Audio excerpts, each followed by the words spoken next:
Dramani Mahama, the President of the Republic of Ghana and the first respondent in this case, appointing me to testify for and on behalf of himself in this case.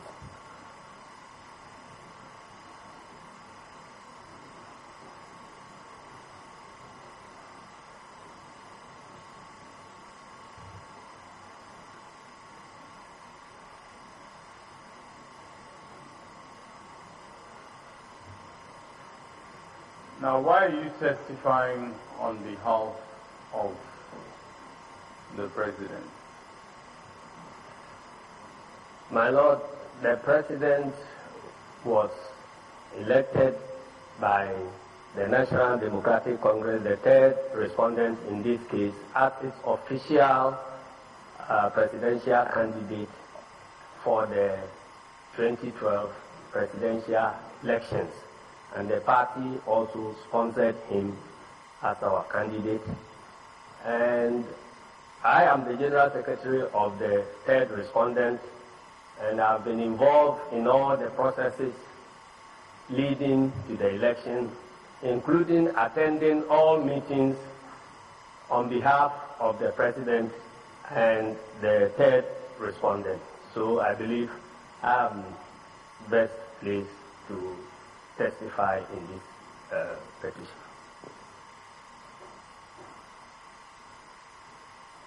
Now, do you know the petitioners in this case? Yes, my Lord.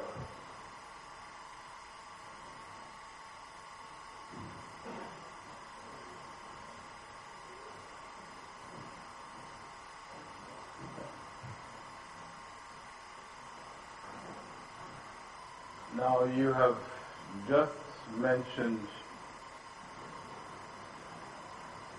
why you are testifying on behalf of the first respondent. In your role as General Secretary for the third respondent, did you have anything to do with the conduct of the 2012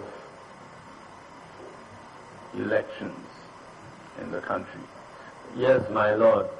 My Lord, I led our party's team to the Inter-Party Advisory Committee, and I was involved in all the processes that led to the holding of the election, including planning, recruitment and training of my party's agents, and monitoring the elections on the voting day. When you referred to your party's agents, exactly who are you referring to? My Lord, I'm referring to 52,004 persons selected and trained to represent my political party, that is the third respondent, at all the polling stations throughout Ghana. That works to 2 agents per each of the 26,002 polling stations.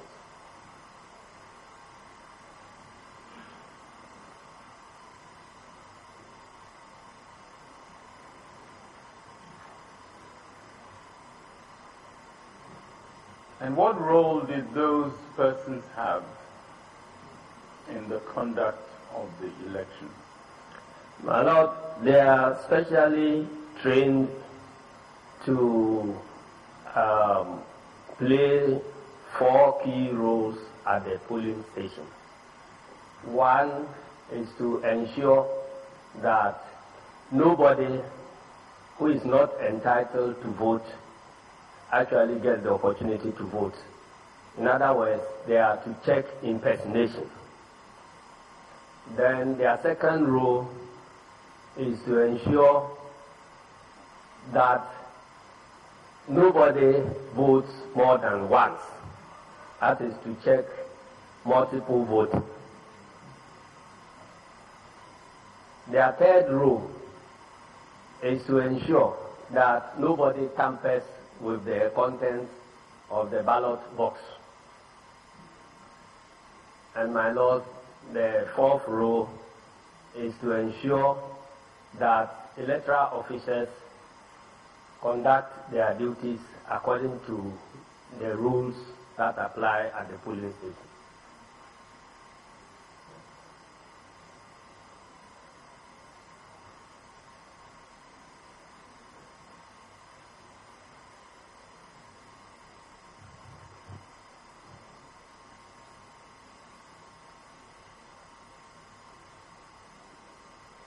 Now, you have told us about your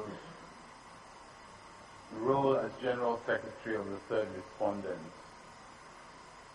in the 2012 elections. Have you been involved in any previous elections? Yes, my Lord. I've been the General Secretary of the Third Respondent for about 7 years now. I was involved in the 2008 elections. And before becoming a General Secretary, I actually have been involved in many previous elections, beginning from 1978, the yes and no referendum, at which I was a polling agent. And since then, I've been involved in almost all the public elections held in this country, either as a candidate, an agent, or party official.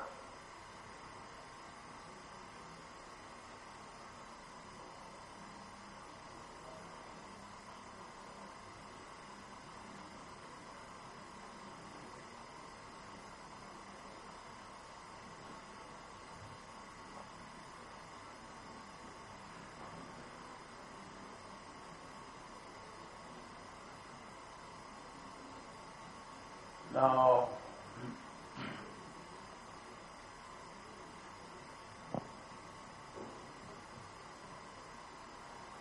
in relation to the 2012 elections specifically, can you tell this board what the key steps that you participated in leading to the election were? My Lord, I participated in all the meetings at the Inter-Party Advisory Committee. That is a committee that is established with the purpose of achieving consensus in managing the elections, which is organized at the auspices of the Electoral Commission. So I participated representing my party and then the first respondent in all these meetings. And it was at these meetings that key decisions about the elections were taken, including the meetings that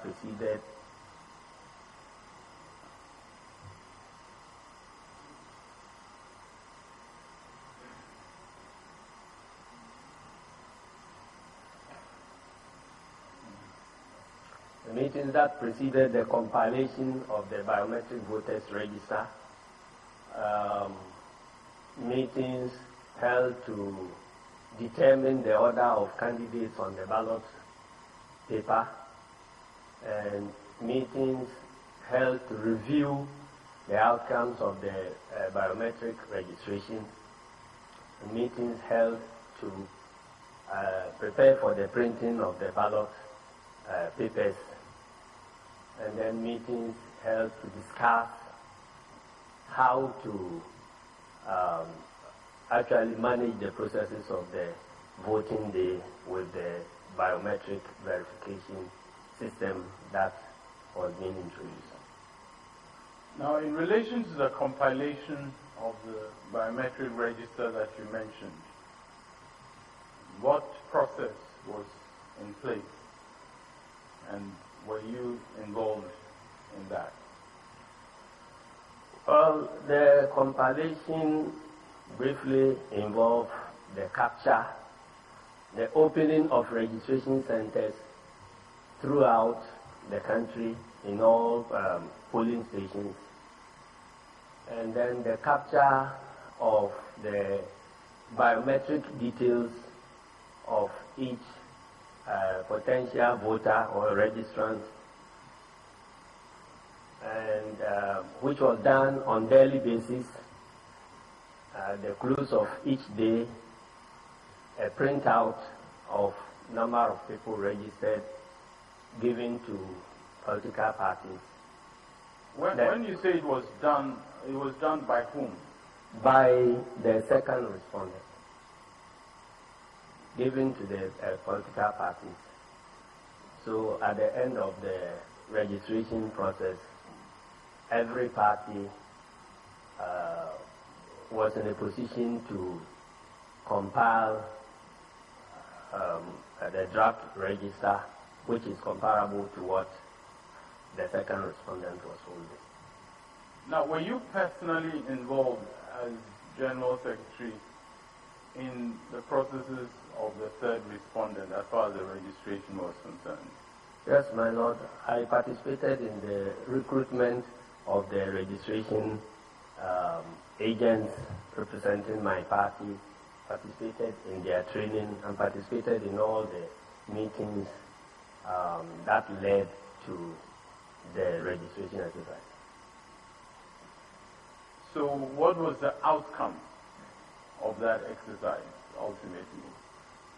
How did that process that you described of capturing data from various people at centers, how did it end? At the end of the exercise, and at the time we held a follow-up meeting at IPAC, we were informed that we've gotten a provisional register, the size of which was around 13,917,000 plus a few, registrants.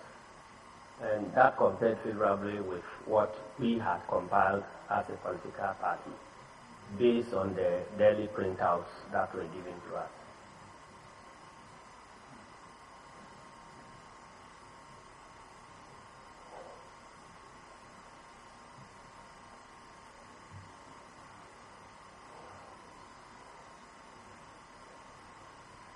But I must add that this was before registration of some Ghanaians working in our missions, some Ghanaians on scholarship, and some troops returning from peacekeeping duties, and a few others.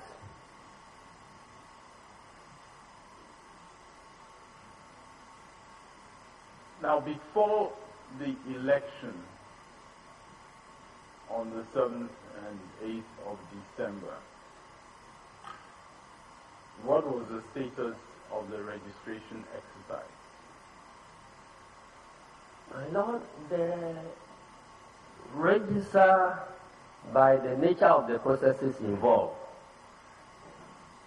kept changing, because after the provisional register was announced, as I said, these other registrants were added, and then we got to a figure of a little above 14,158,000 plus, and then the second respondent undertook a cleaning up exercise, and so on. So the figure kept changing till a point where we were advised that we must have a cutoff point for all the parties to know the register with which the ballot papers were going to be printed and with which officially will be going into the election.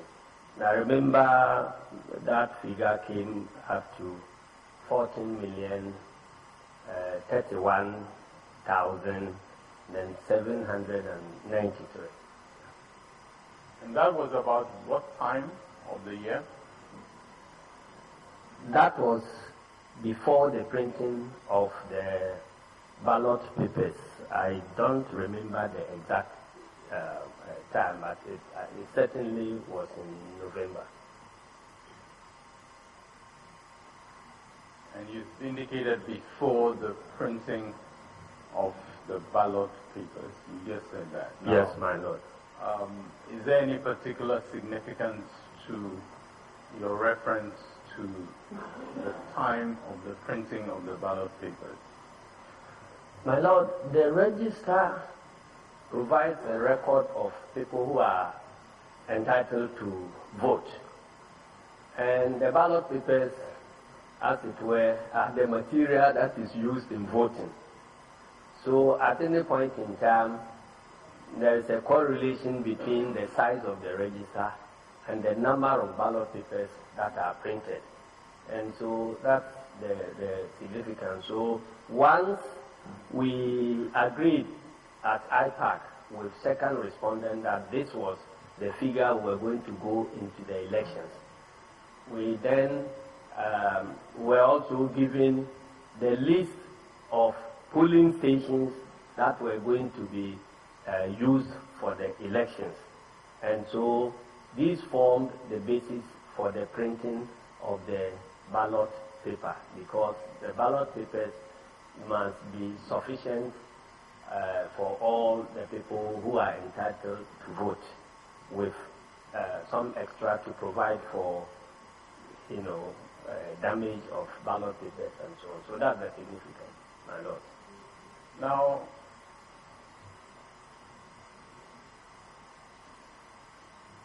was the third respondent involved in any way in respect of the printing of the ballot papers? Yes, my lord. The third respondent, and indeed all participating political parties and candidates, were involved in the printing of the ballot papers. My lord, the ballot papers in an election are regarded as security documents. So the number of printing houses and the location of printing houses are known to all participating parties and the second respondent.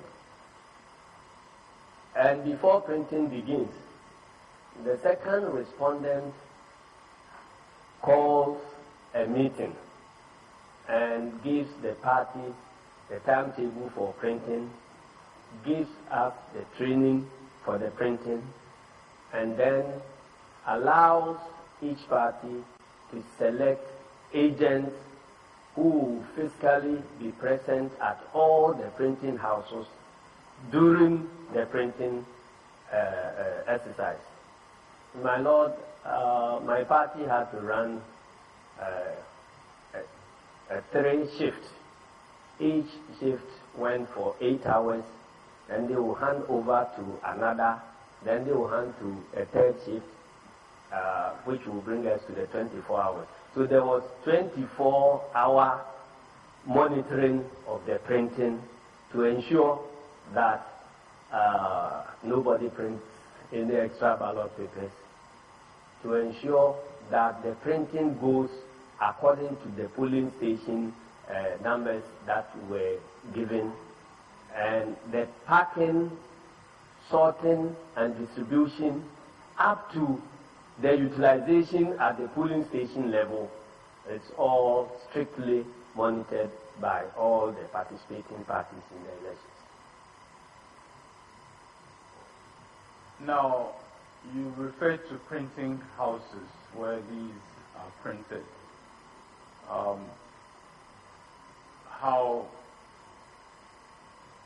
did the ballot papers, do you know how the ballot papers ended up at different polling stations? Do you know the process for that? Yes, my lord.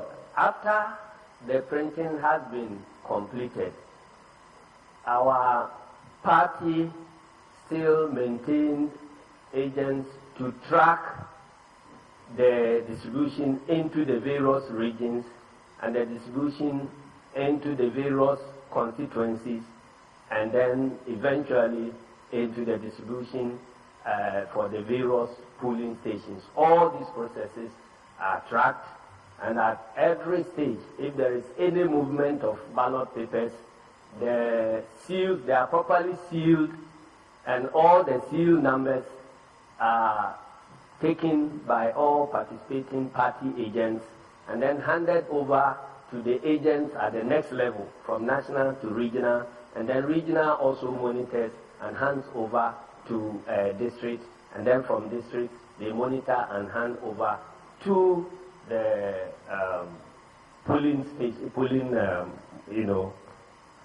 presiding officers, who sign at the point of taking over the ballot papers before they carry them to the polling stations. Now, is there any other documentation of the second respondents concerning the elections which have a similar treatment to what you've described in respect of the ballot papers? Not that I know of. It is the nature of the ballot papers, that is how come they are treated the way they are treated. All the other stationery are considered as generic stationery that can be used in any polling station.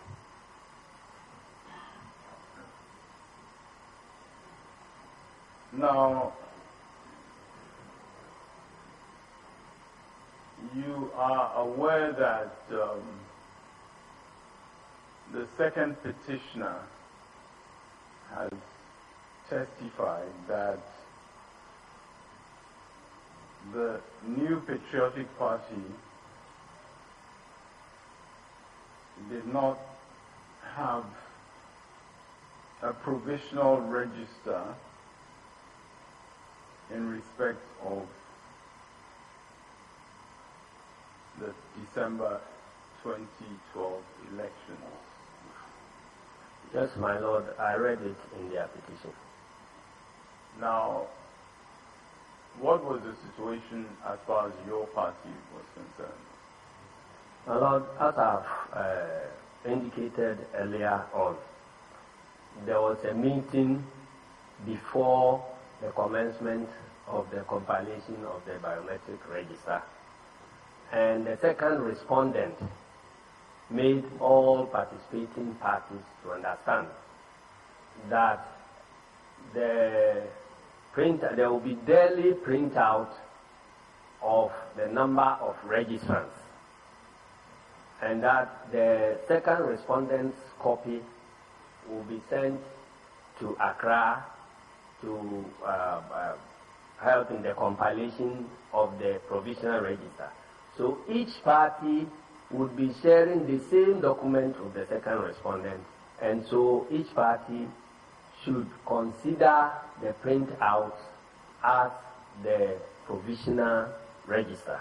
And so that was what my party did, and at the close of the exercise we were able to get the same register that the second respondent used or announced as the provisional register.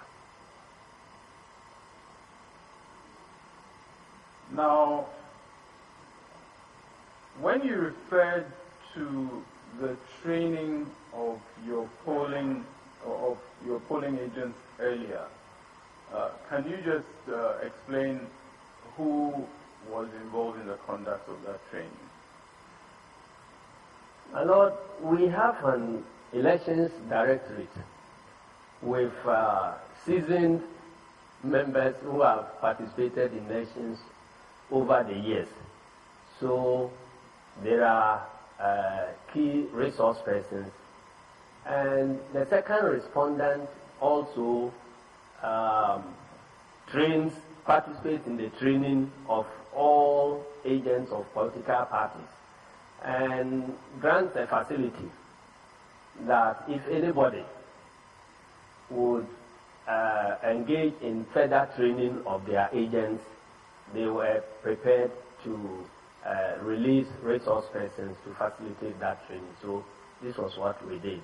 And I remember we wrote on about 2 occasions to request for a resource person from the second respondent, and that request was granted.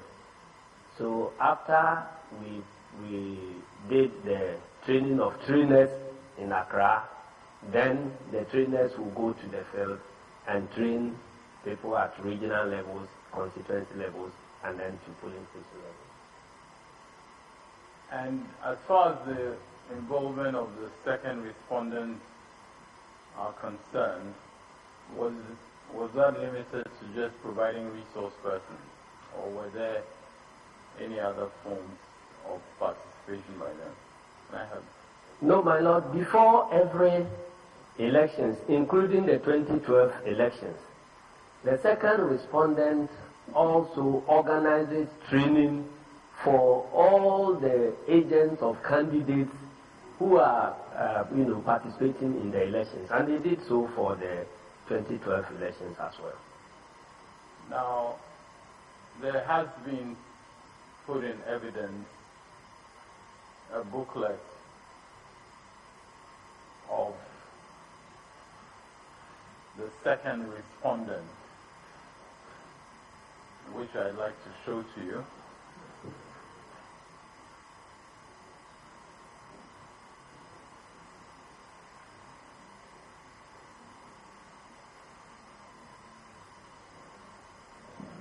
Sorry. Let's start with this one. And then I'll show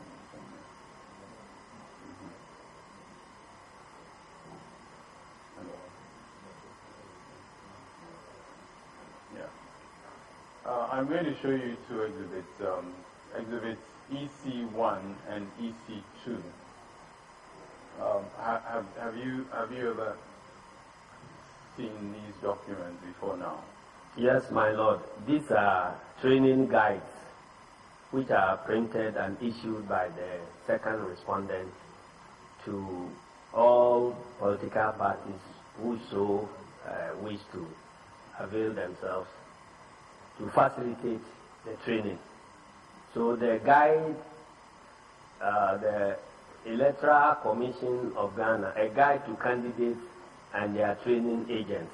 This is the principal manual for the training of the party agents.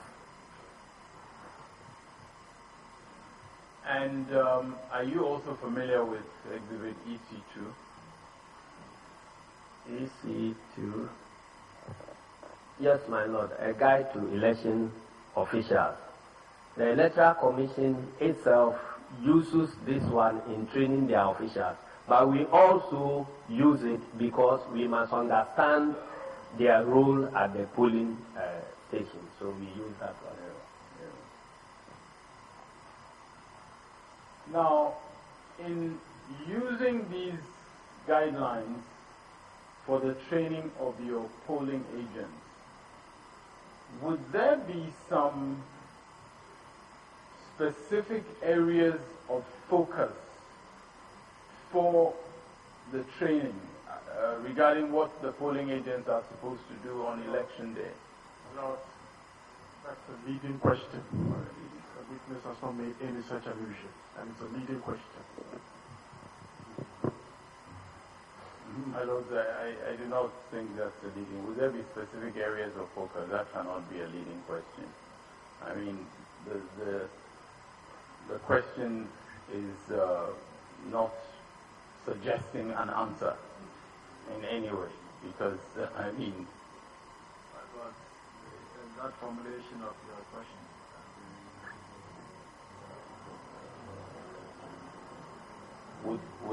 Would there be specific areas of focus in the training of the polling agents? That's not a leading question. My lord, I for the avoidance of doubt, I'll reformulate here. For the avoidance of doubt. Now, Mr. Asiedu Nketia, you have referred to Exhibit C1 as a manual in respect of the election process. Now, referring specifically to your training of polling agents, did you have any key points within that manual that form part of the training? Yes, my Lord. First of all, the agents are to undertake specific assignments at the polling station. So they are made to understand the nature and weight of their assignment on the polling day. One, they are trained to check impersonation. They are trained to check multiple voting so that nobody can vote twice, and so on. And then also, they also focus on the tally of votes. At the end of the day, the whole election is about votes. The tally of votes that our candidate gets at the polling station, and the tally of votes that other candidates also get at the polling station to avoid cheating.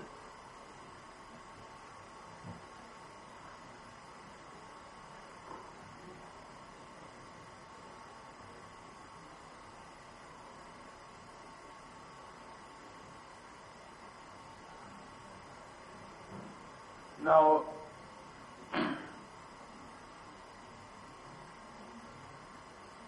did the training also cover what they do in situations which they regard as not consistent with the rules and regulations of the electoral process? That's another leading question.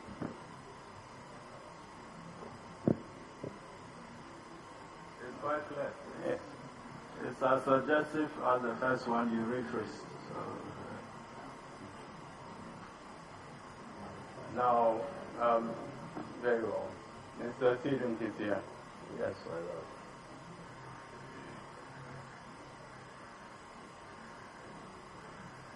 Did, in respect of the training of the polling agents, what other areas were highlighted? My Lord, we highlight the sorting processes and then the counting. The sorting of what? The sorting of ballot papers, because at the end of the day, people go to the polling station and cast their votes, and the duty of the polling agent is to ensure that everybody's vote counts. So it's like they are there to protect everybody's vote. So they first of all are trained to ensure that the ballot papers that are being used at the polling station are actually the ballot papers that are designed for that polling station. They are also given copies of the biometric voters register even before they go to the polling station. So they always have an idea about the number of people who are entitled to vote at the polling station. And then after the vote has been cast and the ballot box has been opened, they are also trained to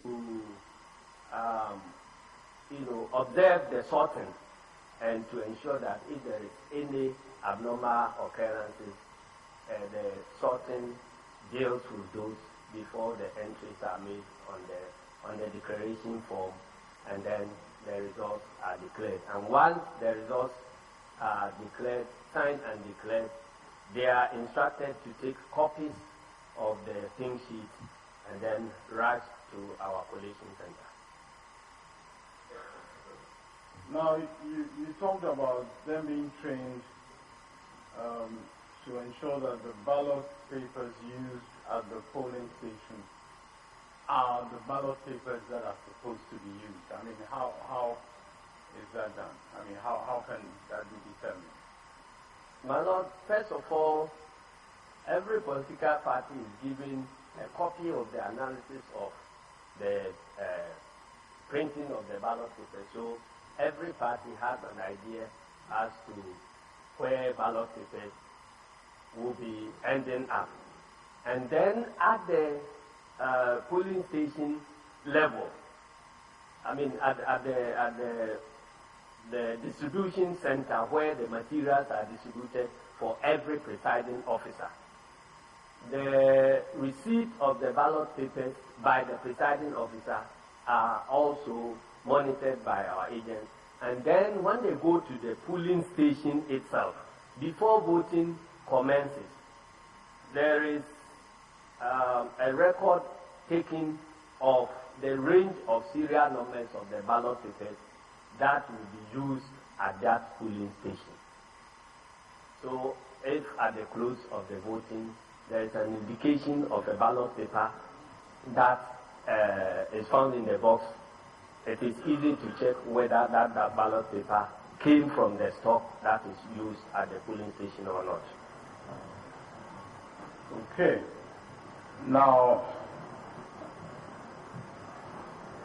we've dealt with the pre-election day background information. So we'll move to the election day itself. Did you yourself vote by any, did you vote in the election? Yes, my lord. And where did you vote? My lord, I voted at Onkramine Secondary School polling station in Serkwa, my hometown, in the Tyne district of Prongahafo region of Ghana.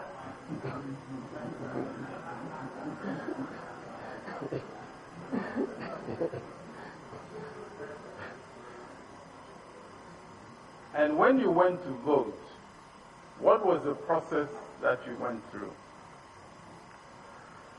My lord, since I had big assignments on the voting day, and the polling station happened to be not too far away from my residence, I luckily was the first to get to the polling station, so I didn't have to join a queue. So I was there when the polling officials arrived and set their table for the voting. So my lord, my polling card, my voter's ID card was demanded, and I presented it to the presiding officer, who then checked my picture with my fiscal face, and then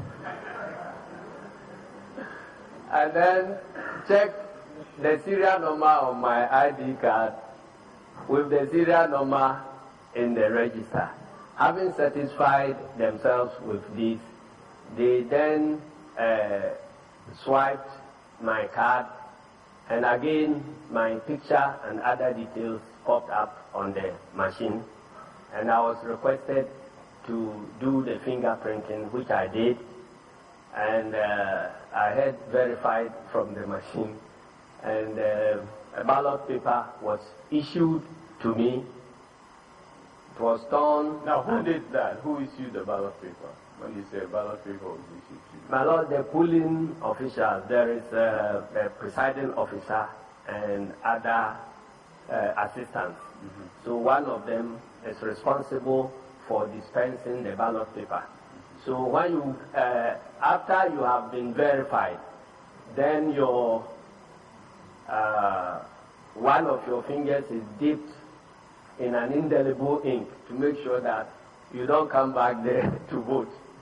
And then the ballot paper was torn from the booklet and turned face down, stamped behind, and signed by the presiding officer. And then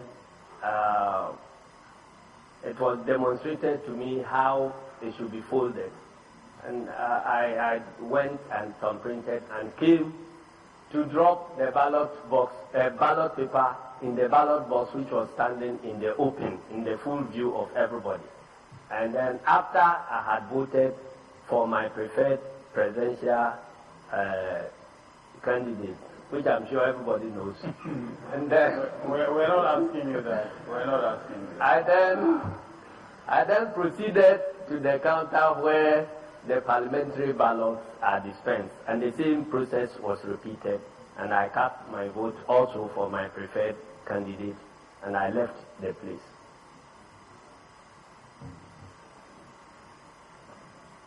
Now, were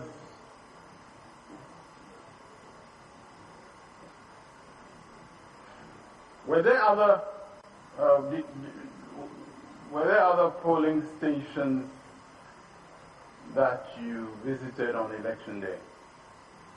Yes, my lord, because I've already indicated that I'm involved in monitoring, so I visited several polling stations. One question after the other which are irrelevant. It's not in their pleadings, it's not in the affidavit. One after the other. And I think it's about time that an end is brought to this line of questioning. I don't really understand the objection.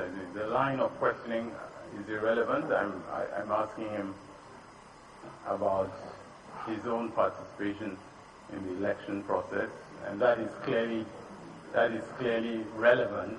That is clearly relevant to his ability to, from his personal knowledge, his ability to speak to the election processes is very, very relevant. So I really don't understand the nature of the objection. Testify on these matters. His affidavit should have stated so, that he was going to give personal testimony on these matters. His affidavit does not say so. Instead, they have affidavit evidence of 7,200 people on what happened at the polling station. But he has not said anything about that, and it is completely outside their pleadings.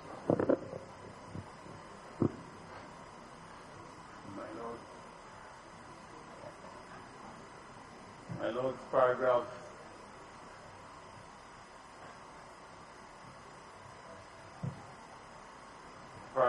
8, 9,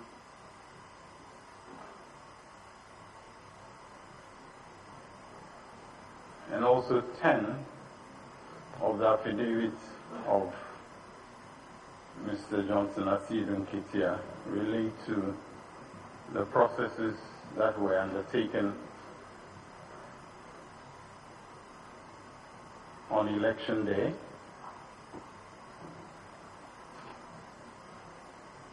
And the questions that I am asking, there are several other paragraphs which he also, in which he also relates his experience of the electoral process to specific headings in the affidavit. But my lords, those are extremely relevant in respect of his testimony, and I do not see how we can be prevented from that line of questioning.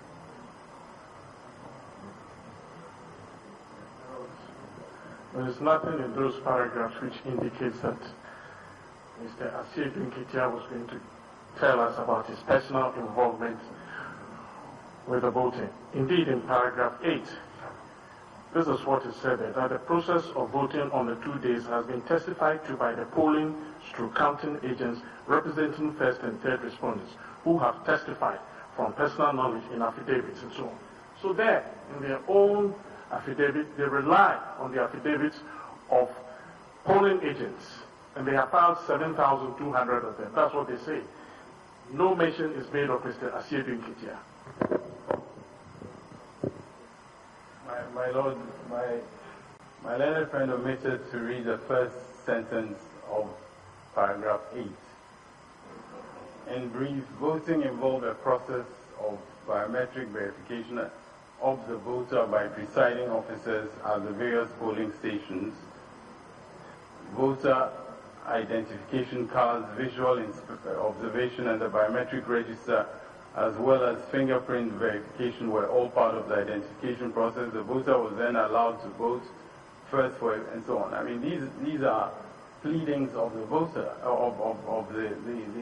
in the affidavit. These are statements in the affidavit by the witness, and the witness also indicated that he is deposing to these facts on the basis of his personal knowledge and also on the basis of information and belief. So, my lords, I really do not see the point of the objection. I'm still a bit at a loss.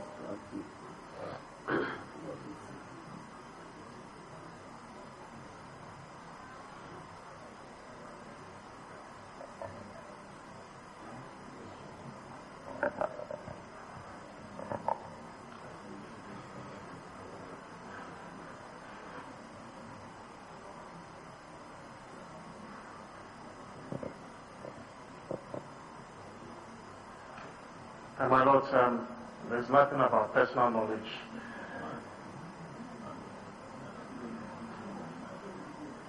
In the paragraphs that were referred to by my learned friend, there's nothing about personal knowledge. It says it's based on information and belief, not personal knowledge.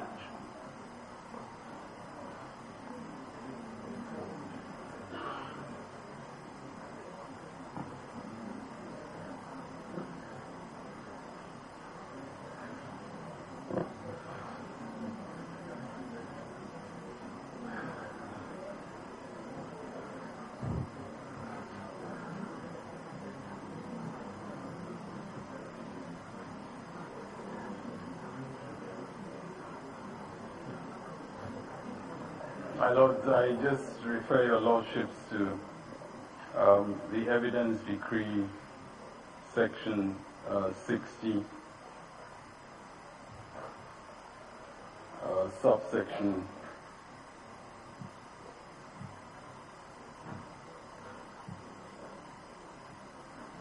subsection 1. A witness may not testify to a matter unless sufficient evidence is introduced to support a finding that he has personal knowledge of the matter. Evidence to prove personal knowledge may but need not consist of the testimony of the witness himself. In this case, the witness himself is testifying to his personal knowledge. My Lord, the affidavit does not say so. And I believe the purpose of the affidavit is to let the other party know the ambit of the evidence that is going to be led. If the only requirement is personal knowledge for personal knowledge, then there will be no limits to what testimony can be given in the court.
majority of 5-4.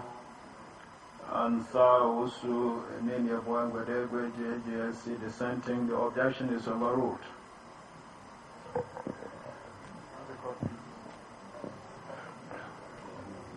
We're most grateful, my Lord.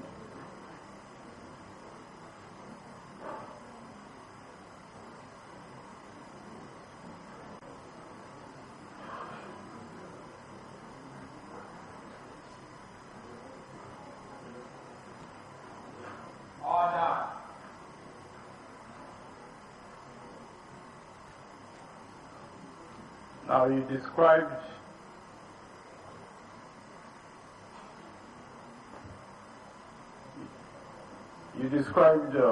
your involvement the day that you voted yourself. Were you involved?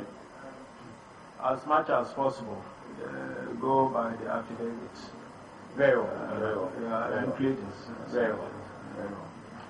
My Lord, yes, I will do that, my Lord. Yes, my Lord.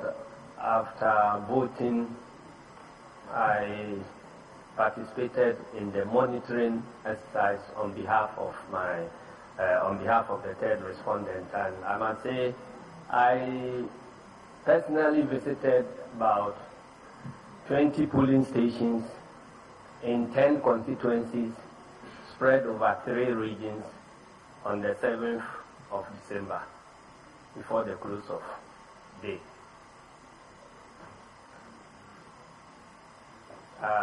This were in Brongahafu, the northern part of Western region and Ashanti region. Now, what was the outcome, to your knowledge? What was the outcome of the presidential election? My Lord, at the end of the elections, which spanned over 2 days, the second respondent declared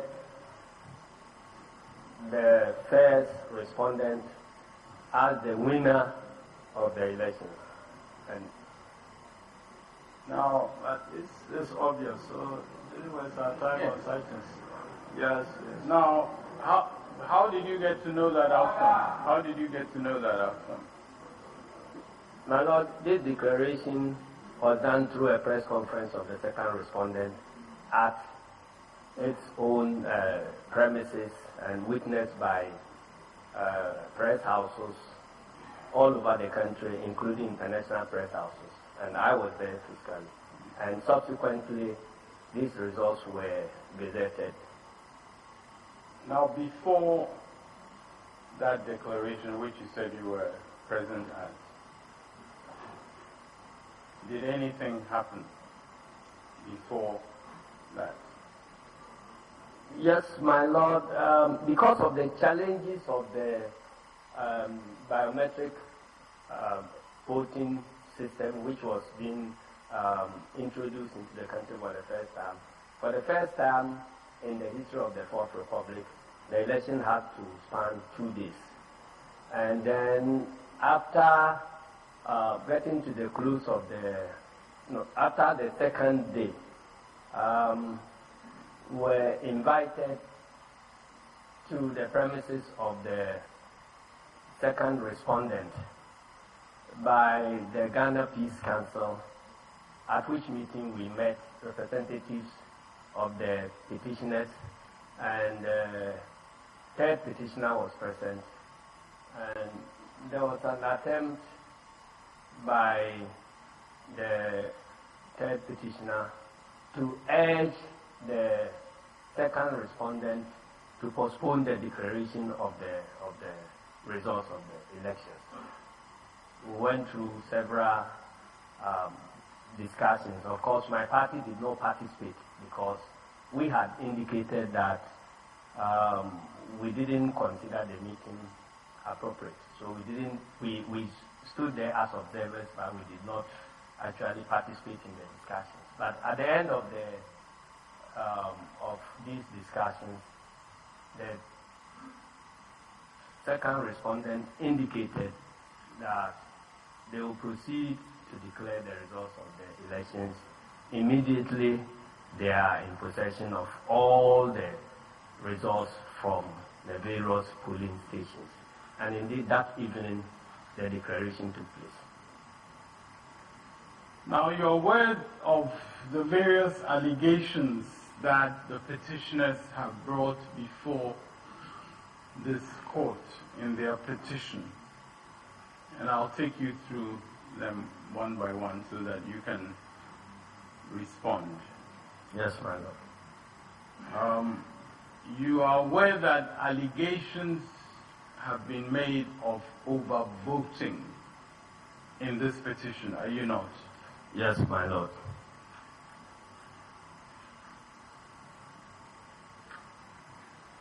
Now, what is your response to those allegations as made by the petitioners?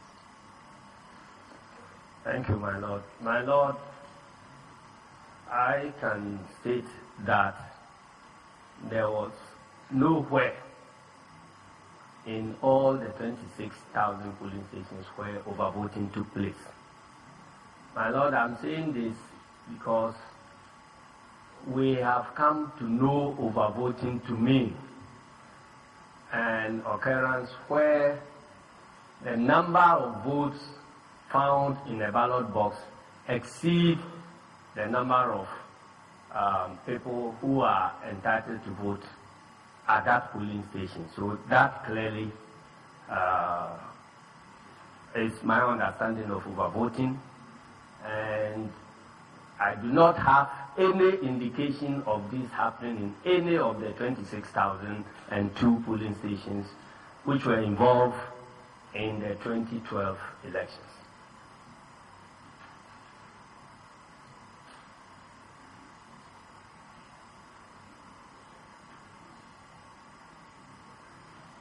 Now, you heard the second petitioner also indicate that overvoting is where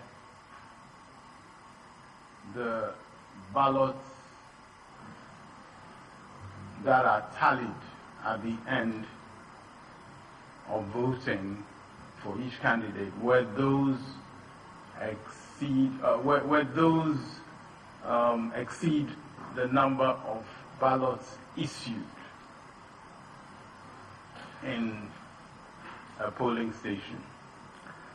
I've heard about it, my lord, but that was my first time of hearing overvoting being defined that way in all my 34 years of experience in elections in this country. Now,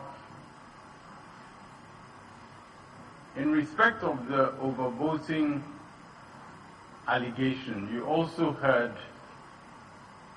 the second petitioner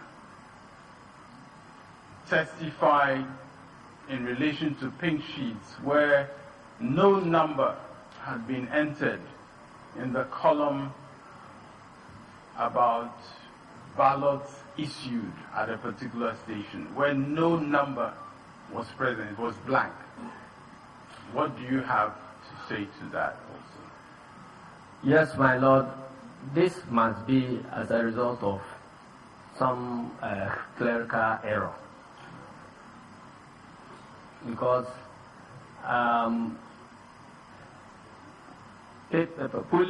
ballot papers are issued, and then voting takes place, and then voting, the ballot is open, the box is open at the close of voting, counting takes place, the tallies are, sorting takes place, the tallies are made, and agents of the parties attest to the results that are obtained. They certify the results that are obtained. And my lord, I think that if no papers were issued, then the election couldn't have taken place at all. So I think that that must be a clerical error. And at all material times, there are processes where people who are dissatisfied, or parties who are dissatisfied with the outcomes, can lodge a complaint, a specific complaint about what they are dissatisfied with on the spot, and then action is taken subsequently on those complaints. And I'm not aware of any polling station where such complaints have been lodged, besides what were tendered in evidence, about 5 or so polling stations that were tendered in evidence by the petitioners.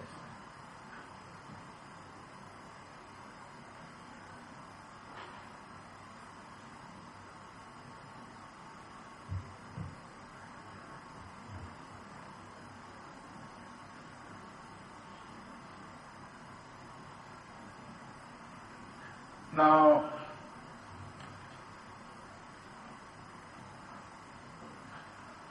you're also aware that the allegations concerning voting without biometric verification. Yes, my lord. What do you have to say to those allegations? My lord, I haven't seen any evidence of voters having voted without prior biometric verification anywhere, because there is no single complaint anywhere in all the pink sheets that we have, perused and analyzed, that anybody voted without prior biometric verification. And if I must add, my lord, before we went into the elections, all the political parties agreed with the second respondent that every voter should be verified before they cast their vote. And we did not stop there. We proceeded to anticipate what happens if there is a machine failure. And there was a unanimous decision that when a machine malfunctions or fails, those polling stations ought to be supplied with backup machines. In the unlikely event that those backup machines also fail, the election must be postponed. And my lord, by the afternoon of the first day of voting, there were several complaints about machines malfunctioning in several places throughout the country. So by the end of the first day, there was an announcement by the second respondent that a review of the situation they have come to a conclusion that in about 400 polling stations there was this machine problem, and so they declared that elections in those polling stations will be continued on the 8th, and that new machines will be supplied for use. And as far as I'm concerned, a count was taken of all those places where there was that problem, and it was based on the count that the election was continued in those affected polling stations on the second day. And we didn't hear about any machine malfunction on the second day again till the elections were collated and declared. So, and I haven't seen any single complaint at any polling station in any prescribed form about anywhere that anybody has voted without prior biometric verification. And my lord, nobody has come to contest the specific, has made any specific allegation about any individual voting at any of the polling stations without prior biometric verification. Now, the second petitioner has also referred to a statement that was made on the 7th of December by the first respondent, on behalf of whom you're also testifying. Do you recall that testimony? My Lord, I have seen a copy of the statement in their affidavit. Mm-hmm. What do you have to say to the allegations they make in respect of that statement by the first respondent? My Lord, what was curious to me was the part of the statement that alleges that when there is even a single vote which is determined to have been cast without prior biometric verification, all the votes in that polling station. I'm referring to they refer to a statement by the first respondent, that is the president. They refer to. Yes, my Lord. Yes, my Lord. I've seen a copy of that statement. Yes, that is what I'm. I'm sorry. I've seen a copy of that statement, and it is alleging that the president was calling on the Electoral Commission to allow voters in areas where the machine is not functioning to vote without the thumb printing. I've seen that statement. Now, you're aware that the second petitioner testified in respect of that statement and its effect on the voting process, are you not? Yes, I'm aware of that testimony, but I disagree with the petitioners when they are testifying that that statement amounted to a command or a declaration by the first respondent that people should go and vote without prior biometric verification. My Lord, if you read the full text of the statement and the publication, it talks about a problem that has arisen in the country in the course of the elections, i.e.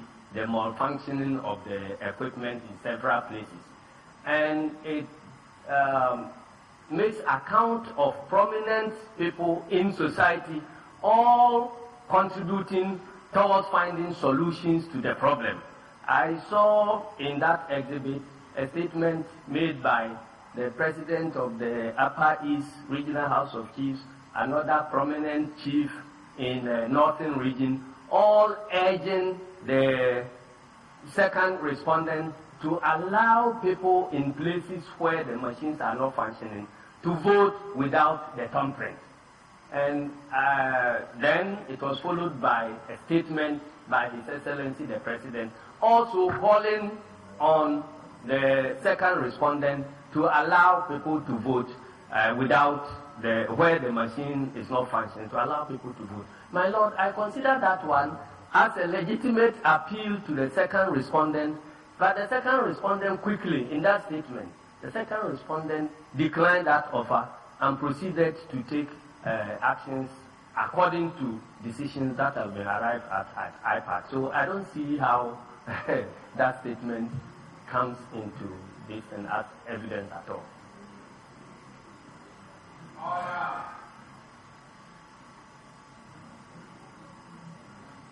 And my Lord, I also am aware of another response by the petitioners that the President's statement should be ignored. The Electoral Commission should proceed to work according to the agreements that were reached at IPAC.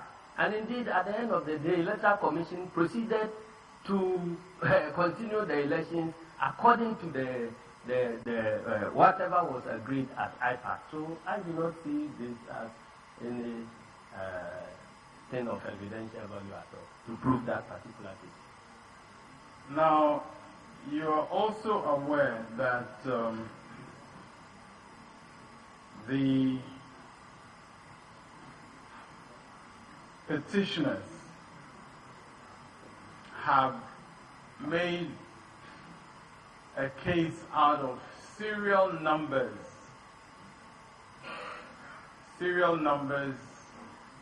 on the pink sheets. Yes, my Lord. In one polling station being the same as serial numbers on pink sheets in other polling stations. You're aware of that claim? Yes, my lord. Now, what is your response to that claim? My lord, my response is that polling stations have settled, the second respondent plus all political parties have agreed on ways to identify polling stations, and that identification does not include anything like serial numbers at all.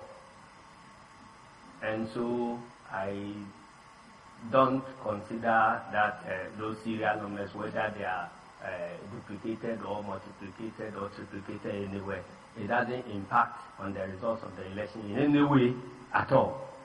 My lord, the two means of identifying a polling station has been the name of the polling station, which is almost always related to the location.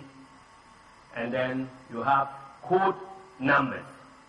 These code numbers are crafted in a way that anybody who is familiar with the electoral process of Ghana, when you give a code number, you are able to tell that this code number describes a polling station in this particular region, it describes a polling station in this particular district, in this particular constituency, and if you refer further, you'll be able to identify the location. If I may add, my lord, you have about 11 letters of the alphabet. These, excluding I, have been used in identifying the regions. Beginning from Western region is A, Central region is B, then you come to Greater Accra, C, then Volta region is D, then Eastern region E, Ashanti region F, Brongahafu G, and so on and so forth. So immediately you see a number of a polling station, a code number of a polling station, beginning with G, you know that that polling station is located in Brongahafu. Then the next two letters also indicate the district. The next two figures indicate the district. The next figures indicate the constituency, and so on down to the polling station. So, if you are very well versed with the polling station codes, at any material point in time, if you combine it with the name of the location, you should be able to identify the polling station that is in reference. And it does not, we don't use anything like serial numbers at all. And my lord, let me add something about serial numbers. The electoral system in Ghana is so transparent that we agree on the rules before we go into the game. There is nowhere where the Electoral Commission trains our agents about how to identify serial numbers. And indeed, if serial numbers were going to be used as part of the identification process, then the polling agents should know in advance that President Primary B, Kato, has this serial number, so that the agent will be able to check the election official about the document and the number being used there to certify themselves that the election official is not using another document with the sole purpose of disenfranchising the people in that area. That is how come the polling agents verify the serial number range of the ballot papers before the voting begins. No polling agent in this country, as far as I'm aware, has been trained about the use of serial numbers anywhere.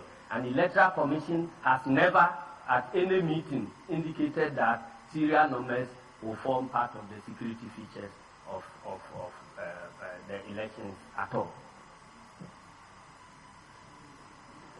Now,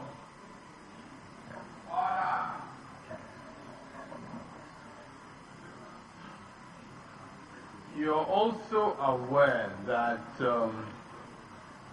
reference has been made to pink sheets on which there is no signature of the presiding officer at the polling station? Yes, my lord, I'm aware of that allegation. What is your response to that?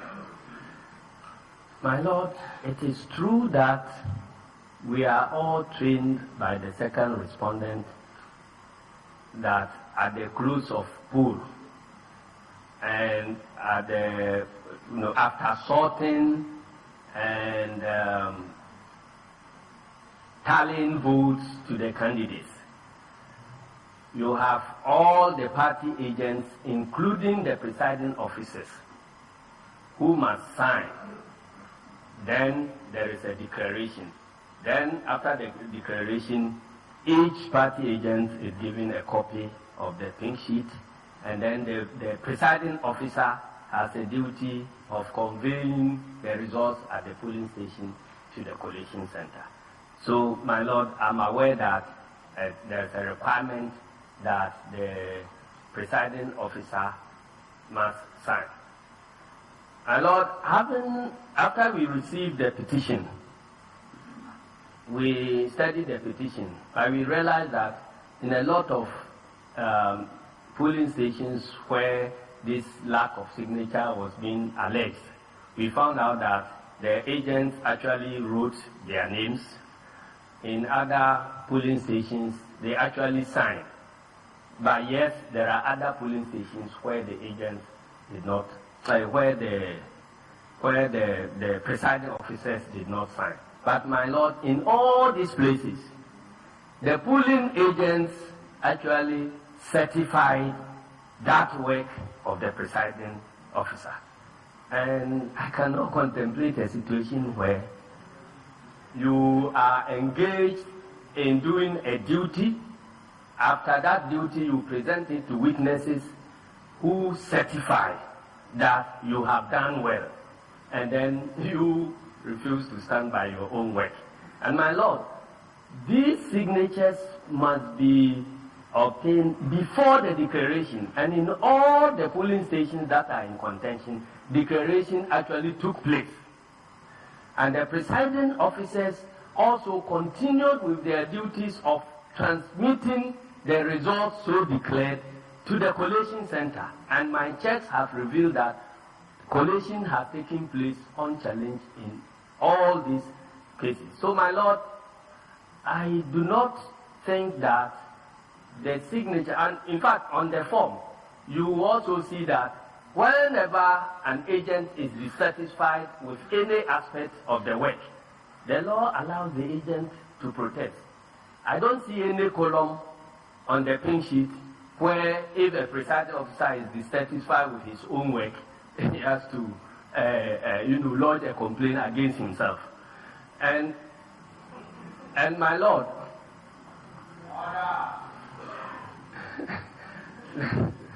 and my lord, if our system were to allow the giving or withholding of signatures to determine the validity of votes in particular towns and villages in this country, then the presiding officer will be the person who will decide whether all the votes in the village should count or should not count. And I do not think that that is the intention of our electoral system. Now, you're also aware that the petitioners allege that there were certain, in their words, unknown polling stations. Are you aware of that allegation? Yes, my lord, I'm aware of that. What do you have to say about that? My lord, before the elections, as I've indicated earlier, a list of 26,002 polling stations were printed and given to us, or parties, participating parties, even before the printing of the ballot papers. It is with this list that we tracked the printing of the ballot papers. Now, and after the voting, when we received this petition, we checked from the records and we realized that all those 22 polling stations actually existed, and voting took place in 2012 in all those polling stations with the representatives of the petitioners as well as the representative of the respondents.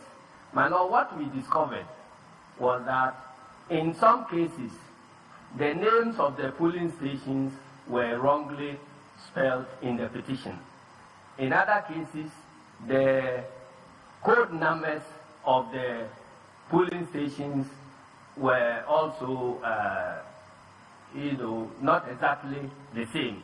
But as I have explained the coding, if you are very conversant with the coding, you are always able to trace the physical location of all these polling stations. So we have identified the so-called, missing polling stations, and we have attached the list to our petition. And my Lord, we have since confirmed that voting took place in all these polling stations, and the agents of the petitioners were present, and they signed and certified the results declared, and there is no indication anywhere that anybody has challenged any of the results in those polling stations. Now, Mr. Sidon Kitia, you said you had exhibited those polling stations which were claimed to be unknown. You actually said to your petition. What did you have not filed a petition in this case? So no. Yes, my Lord. My Lord, if a village Pawan Tapa is testifying in court, you can always expect him to make mistakes about terms in the court. Now, in fact, it's actually my affidavit. You're referring to your affidavit? Yes, my Lord. In fact, are you referring to the exhibit marked as J and 5 in your attached to your affidavit? Yes, my Lord.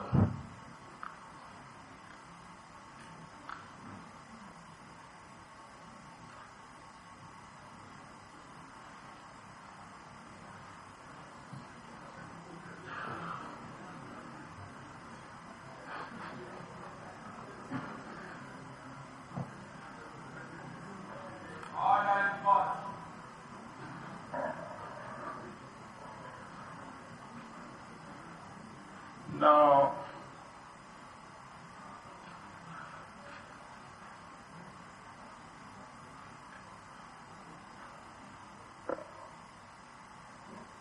in respect of these various allegations, that the petitioners have brought before this court,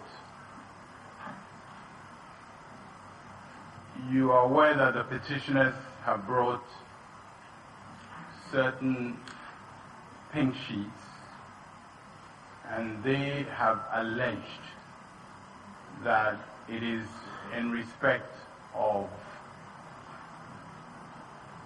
11,000.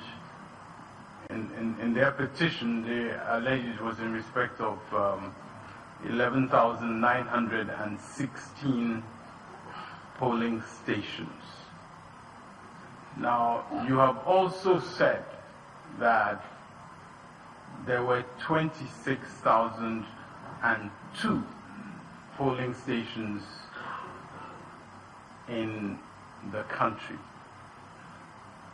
Now, can I have ID 1?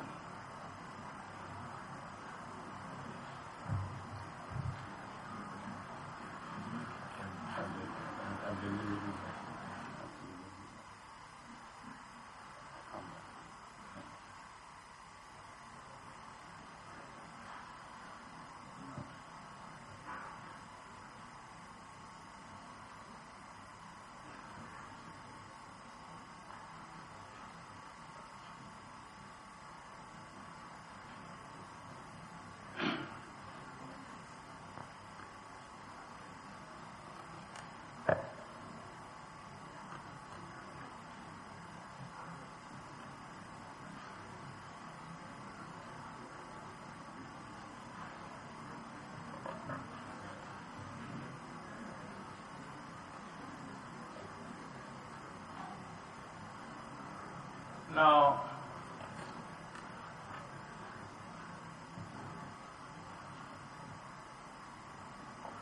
have a look at this document which was identified during the cross-examination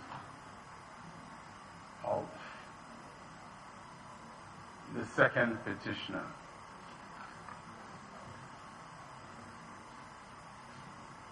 Yes, my lord. Now,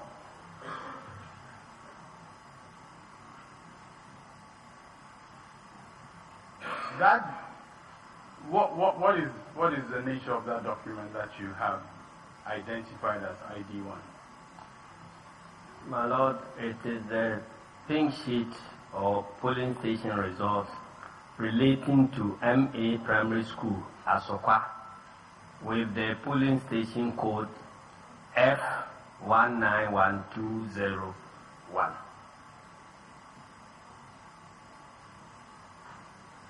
Now,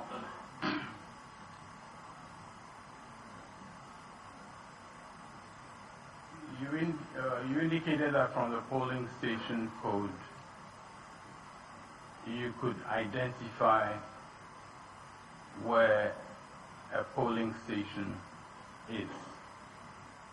From the code of that polling station, are you able to tell what region or constituency it was? Yes, my lord. It's evident from my narration that F is Ashanti region. Okay.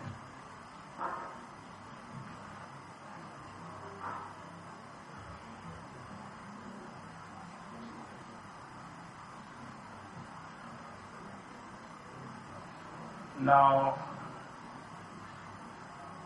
that sheet, does it have relevant information in respect of,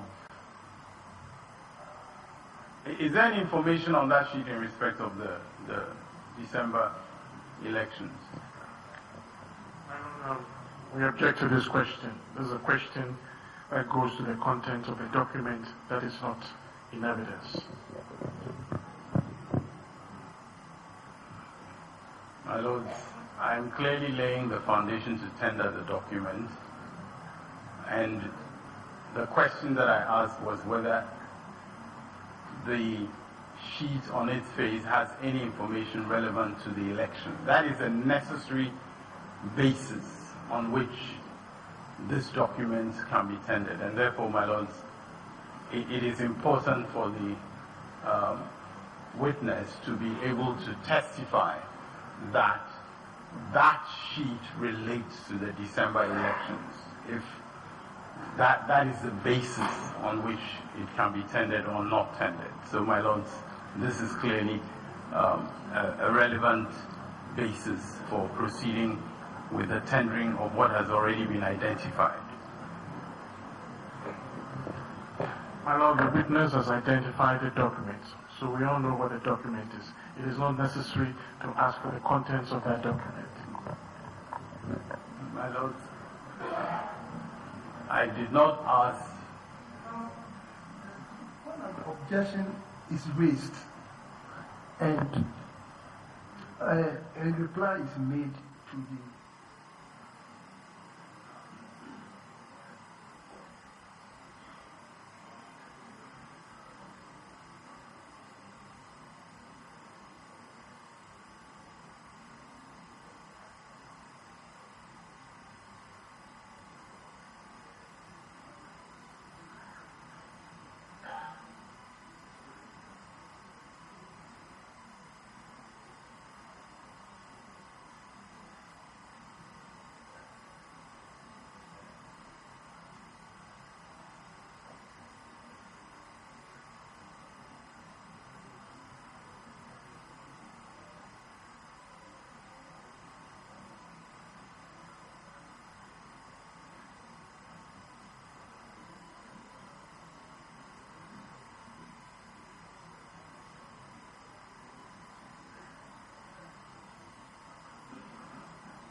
We're most grateful.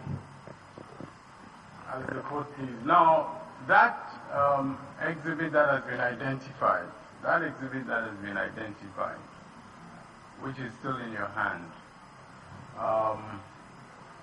my lords, we would like to tender this exhibit.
My lords, we object to the tendering of the document. The attempt to tender this document is in contravention of the directions of this court given on 2nd April, which directed the parties to attach to an affidavit all documents they will be relying on. This is a document that the first and third respondent clearly are relying on as part of their case, and so should properly have been attached to the affidavit.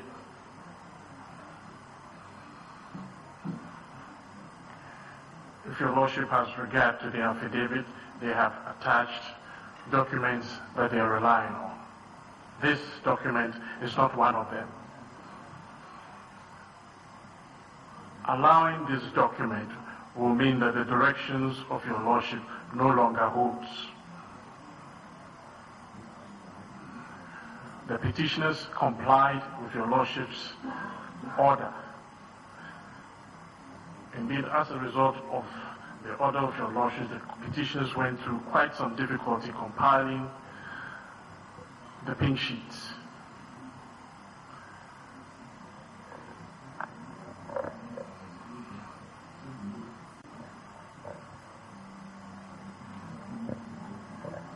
My lords, in attaching the documents that the petitioners will be relying on to the petitioner's affidavit, sufficient notice was afforded the respondents, who then reacted to it in their affidavits. There was no mention of this document in the affidavit of the first and third respondents. It is not part of their case. We have closed our case, and we are now being confronted with fresh documents.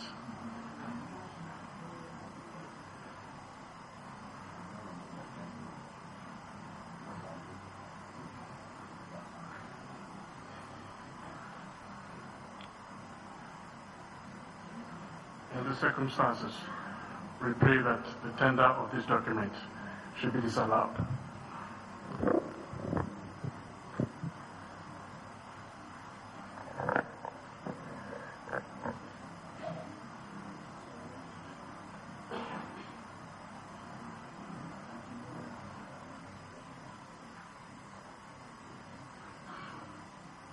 My lords, yesterday in this court, the petitioners tendered a list of 704 polling stations as an exhibit in these proceedings. That list was not part of any affidavit that has been sworn before you. Clearly And because of your its lordship, relevance. so with the greatest respect, in the same manner as a relevant document was submitted by the petitioners,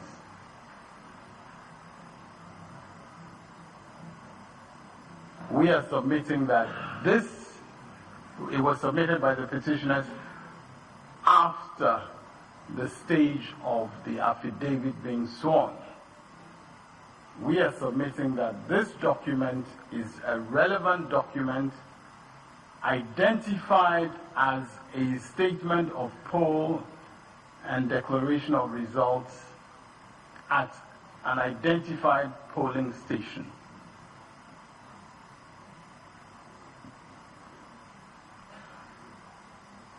My lords, the relevance of this document cannot be contested because on its face, the identified document was identified during the cross-examination.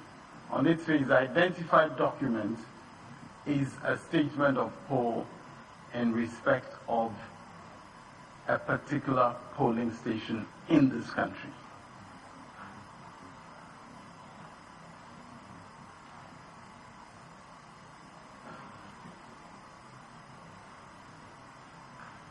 My lords,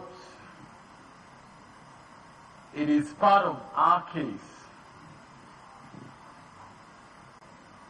that the issues in contention relate to 26,002 polling stations, because it is in respect of 26,002 polling stations that a declaration of results is made. We have also, my lords, pleaded the selective manner in which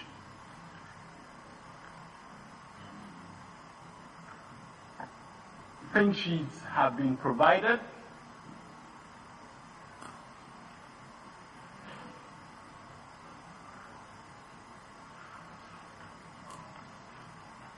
by the petitioners in this case,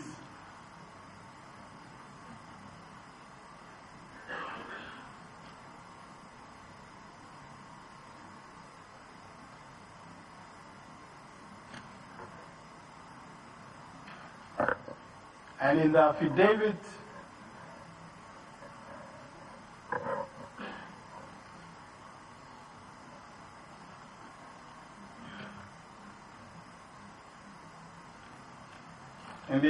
that has been filed,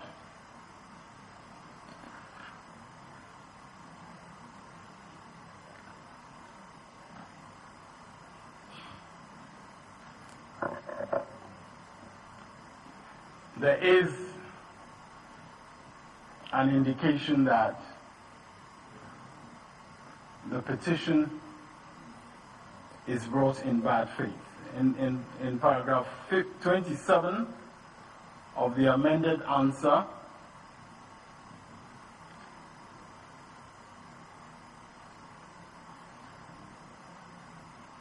we have pleaded that petition, in bringing the petition before the Honorable Court, petitioners are acting in bad faith. And in paragraph 17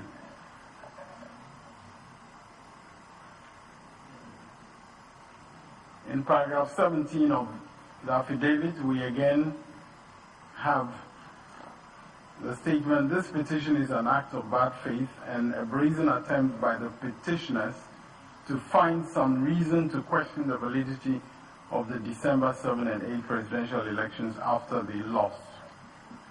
The exhibit that we are seeking to tender is a relevant part of our case as pleaded and as indicated in the affidavit.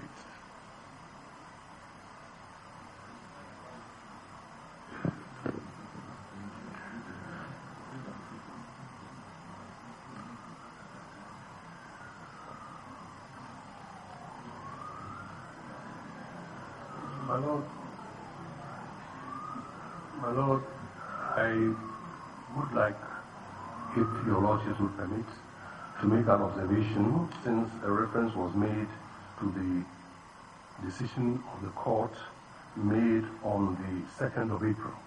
But I'll follow what your lordship said as to whether it's appropriate to make this observation now, because as regards the tendering of documents, it will also affect the second respondent, my lord.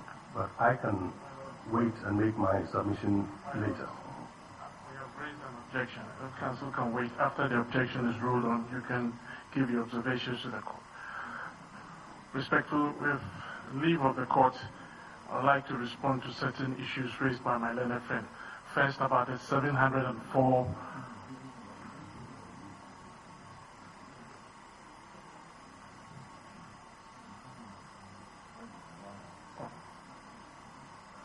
My lords, I think I understood that certain observations had been made in respect of back and forth, and I don't know whether leave is being sought or not.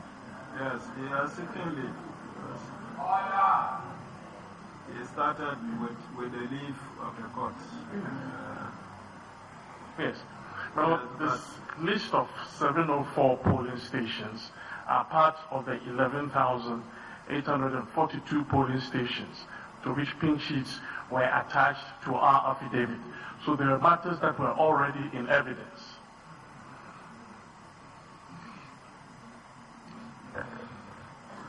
They were also contained in the further and better particulars. So there is full knowledge of that list by the respondents.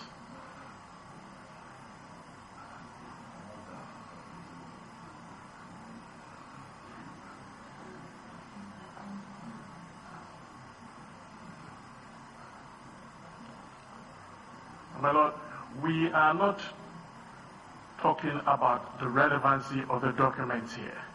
It's not about relevancy. We are saying that there's been directions from this court as to the conduct of this petition. And we have abided by it, and we have closed our case following those directions. Now, the first and third respondents, by bringing this document, are setting up an entirely new case behind our backs. Now, the paragraphs referred to in their affidavit makes no reference to this document. And they further allege that they are trying to establish bad faith. Again, no particulars of bad faith were given in their affidavit for the petitioners to react to it. No such particulars were given.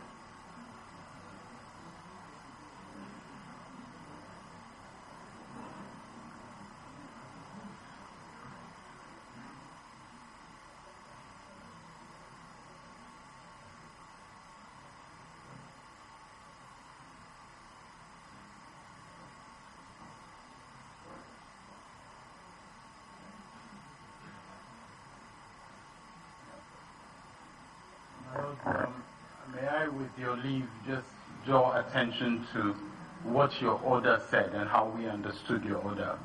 Respectfully, my lords, that order made it clear that we could tender the document that was identified in cross-examination of the second petitioner. That order was in very clear terms. And that is why I limited myself just to establishing the relevance of the document in terms of your order. It was because the second petitioner during cross-examination, but we were allowed to question him in relation to that, the ID1. And that order has not been set aside. It is also the basis on which not only their exhibit with 704, but also their new PowerPoint presentation, their list of deleted polling stations, all that has been allowed to be tendered.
The objection is sustained.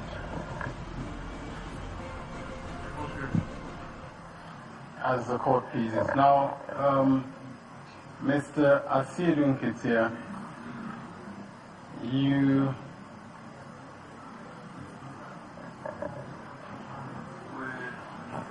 I will have to break at this stage. And for the usual 1 hour.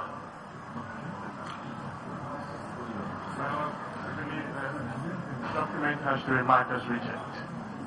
The document that was sought to be tendered should be marked as reject. Yes, I think that must be done. I'm most grateful.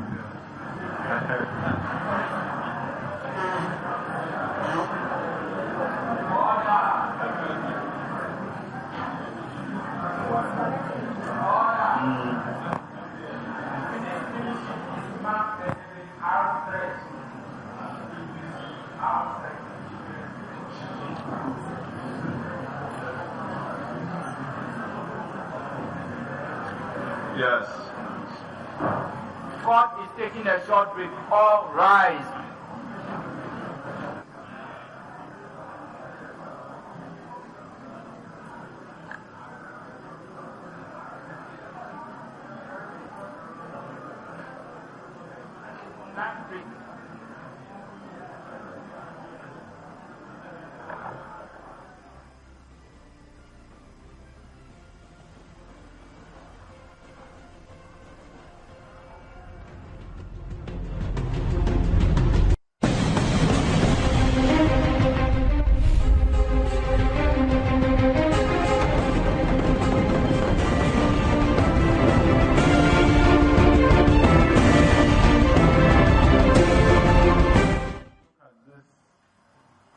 Exhibit MBE 268, which is an exhibit of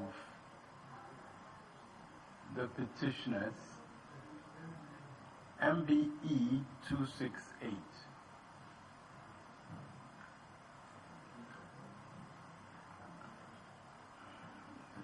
MBE 268. What?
Now, have a look at this exhibit. That exhibit is a pink sheet in respect of which polling station? My Lord, this is the polling station report for Kofi Jan, DA Primary, code A152103. So the A indicates that it's in Western region. Okay. The code A152103. Now, I'd like you to relate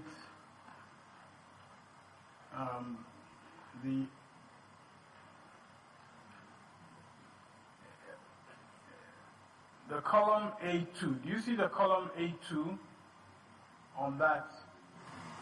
A2, yes, my lord. Now, how does that column relate to the evidence that you have given this morning? My lord, the column A2 gives the serial number ranges of the ballot papers used at the polling station. Now, you heard the second petitioner claim that what is on this pink sheet is the primary record of the information here. What do you have to say in respect of that? My lord, I disagree with the petitioner because the ballot papers are issued to the presiding officer against a receipt which he signs before he carries these things to the polling station. So they are issued from the distribution center, and he receives them and signs a document. So when he arrives at the polling station, he then copies the serial number ranges from the receipt onto this. So I would consider that receipt as the primary document for this issue. And in the same way, the number of people who are entitled to vote at the polling station, number of people who are on the register, because the polling agents each holds a copy of the voters register, so they know the number of people who are on the voters register. So you merely pick that number and put it here. So in that sense too, the voters register is the primary document and not the pink sheets of these pieces of information, my lord.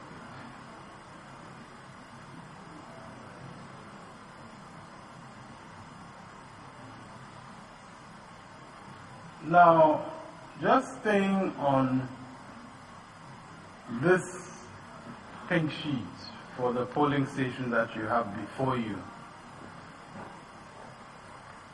you see some numbers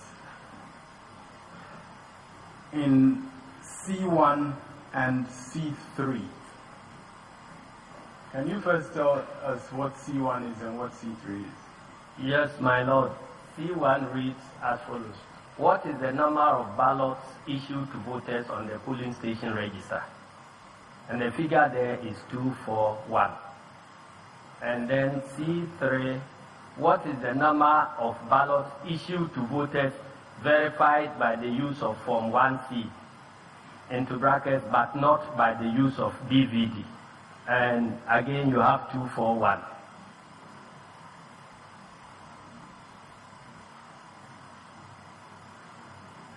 Now,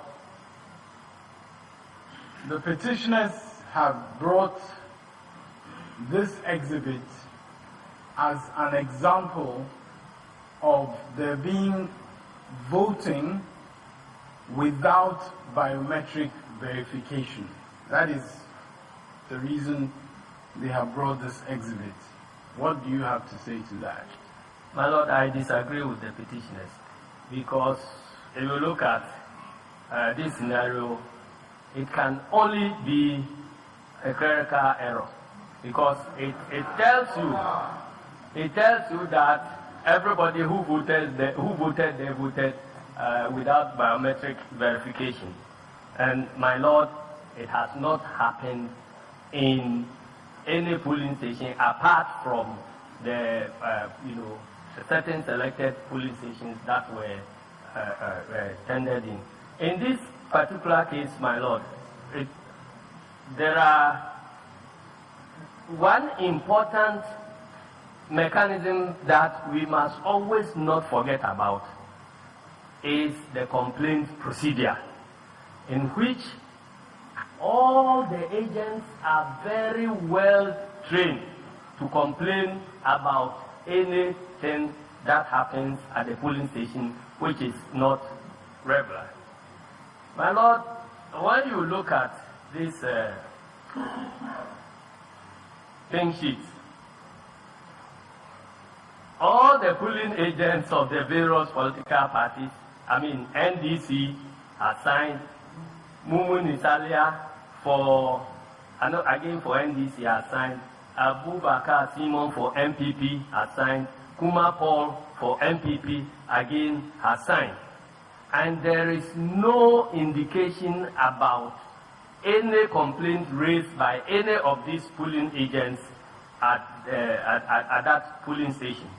So, my Lord, it tells you that this can only be a clerical error. But let me also add one thing. Throughout the testimony of Dr. Baumia, I heard he kept saying that this ballot accounting column is completed before the boxes are opened. Theoretically, yes. But, my Lord, it doesn't happen like that in practice. Anybody who knows about what happens at the polling station will agree with you, with me that that is not what happens. My Lord, what happens is that at the close of poll, I thought he was asked a simple question, and it was going on this lecture. My Lord, the witness is answering my question. My Lord, in the polling station scenario, once it is getting to 5 p.m., then everybody in the village begins going towards the polling station. And then, so normally you see that you have only a few minutes daylight to be able to do the counting in the open for those interested persons in the village to witness. So there is so much pressure brought to bear on the presiding officers. That is where you hear, Joboy, you want to know what is in the box. So what happens in practice is that the presiding officers open the box, do the sorting with the polling agents, and then they do the tallying of valid votes against the candidates before results are released, and then some of the presiding officers will now stay and do the ballot accounting. So it does not follow in theory like you see it on the paper. Anybody who is conversant with what happens at the polling station will testify to the fact that when it is 5 p.m., people want to see what is in the box, and counting, sorting normally would happen even before these ballot accounting sessions are completed. And my Lord, that explains to you, that explains why when you take some of the pink sheets, you see that the ballot accounting column is blank, and yet there is results declared and certified. Now,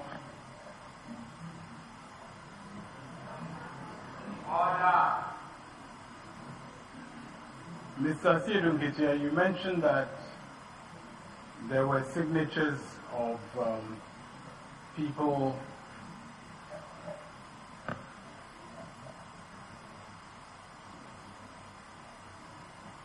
from different political parties. Now, those signatures, what are they in relation to, as you can see on the pink sheet? My Lord, the signatures are in relation to the declaration of results. So the sign. Can you just read the declaration that is on that pink sheet?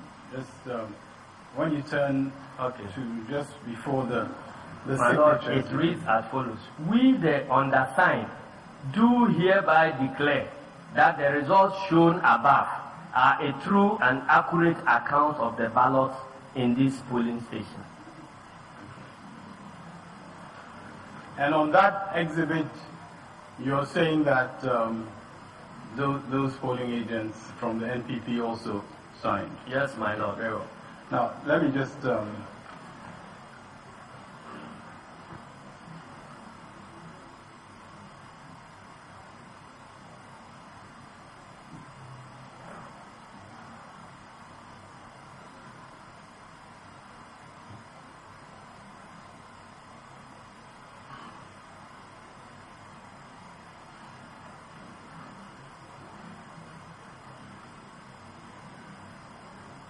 Now, have a look at this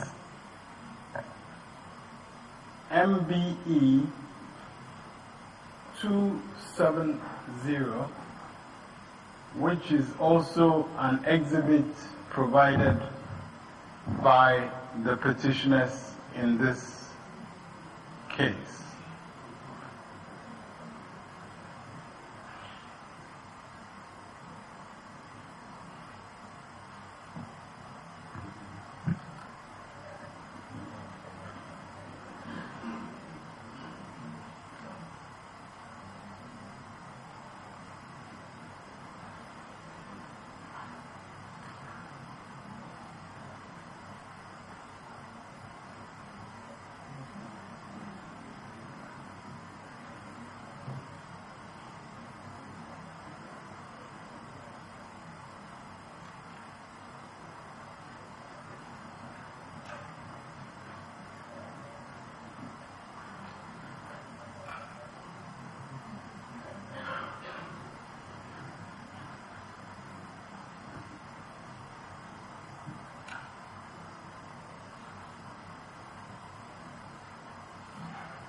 Now, which polling station is that in respect of? My lord, is TB temporary booth, SDA Primary School. I can't read the name very well, but it's something Newtown. Newtown. There's an exhibit number. So is there a polling station? The exhibit number is MBE 270. Yes, and have a look at the polling. You see, look at the polling station code again and explain that in reference to the evidence that you have given. Yeah.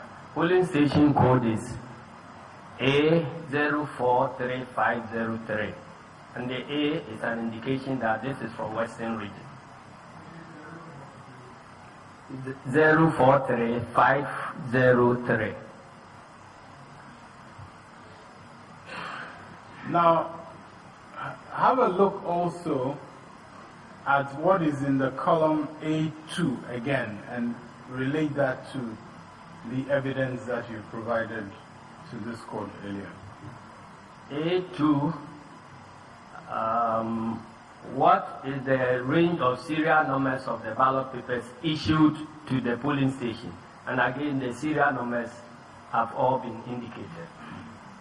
Now, if you look at the top, what number is at the top right-hand corner? And Lord, what of the form is the number of ballots issued to the polling station? And it's 600. Okay. Now, going further above that on the sheet itself, what is that number at the topmost right-hand corner? I can see some number 0016293. I don't know what it stands for. Okay.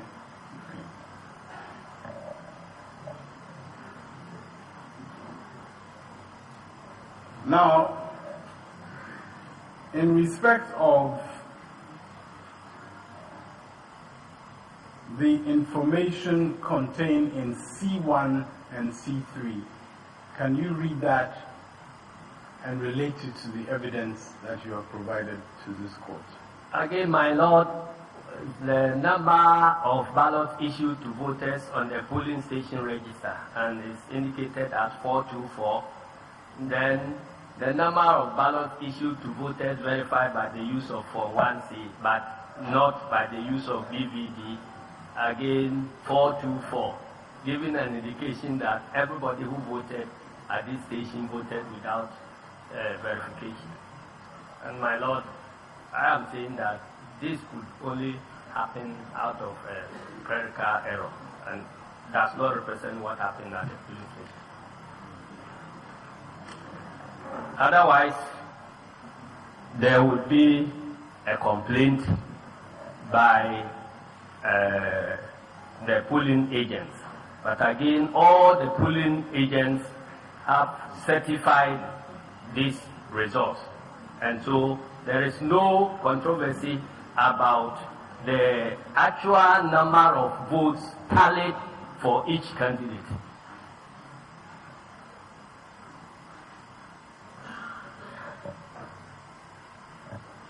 Now, in respect of this biometric verification issue, you have referred to some discussions at the IPAC in connection with that. Can you explain to this court what the issue that came up in those discussions? What was the issue? Thank you very much. My Lord, after we had done a pilot of the verification system, can you explain what you mean by a pilot of the verification system? My Lord, the biometric registration and verification are all new technologies that the second respondent implemented in these 2012 elections. So there was the need for them to be tested and for the parties to have the opportunity to review the lessons from the testing. And so there was a pilot voting exercise, and a subsequent meeting was held to discuss the outcomes and see how they will relate to activities on the actual voting day.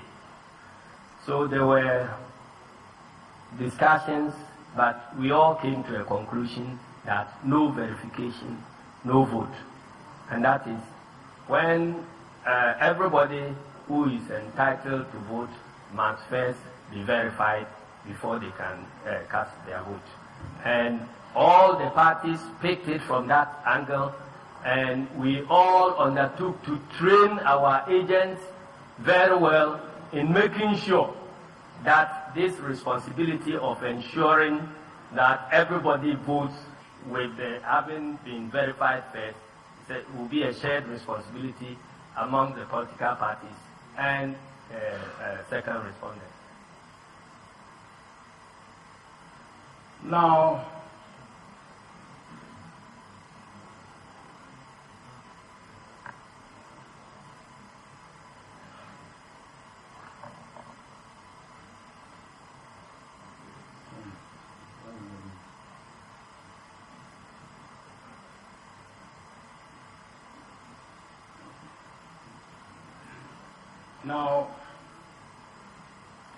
what, in those discussions, what was the position taken by the New Patriotic Party? Do you recall any particular position they took? My Lord, some of the parties including NDC, took the position that since this is a new system, there must be an alternative method of verification in case of a machine breakdown or machine malfunction. MPP, took a position that everybody must be verified by thumb printing. So if there is a machine malfunction, it should lead to a replacement, and if replacement fails, it should lead to postponement of elections. And eventually, after all the discussions, we all agreed to go by that. Now,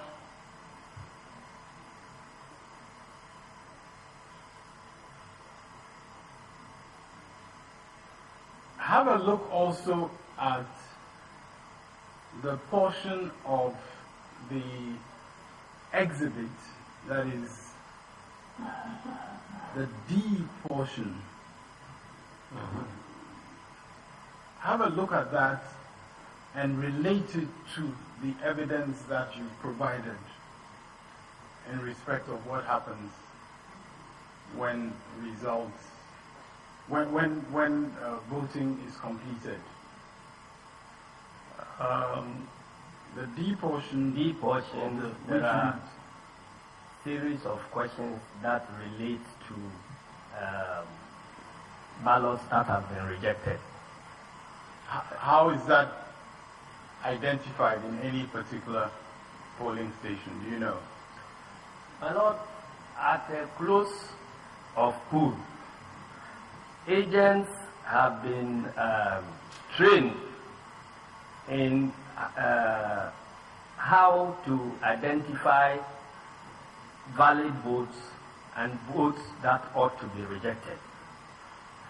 So, my Lord, when the box is opened, the first important thing that is done is sorting of the ballot papers. And this sorting would have the aim of looking for ballot papers that should not form part of the valid votes. For instance, we train agents to identify a ballot which does not have any mark at all of the polling station. That ballot is set aside as rejected. If there is a ballot which is marked in such a way that you cannot know the choice of the voter, maybe thumb printing in more than one slots, then that one will also be rejected. If there is a ballot which is marked in such a way that the voter can be identified even after the voting, then that one is also rejected. And so this column is where all these rejected ballots are entered. Now, if you look in the C column also,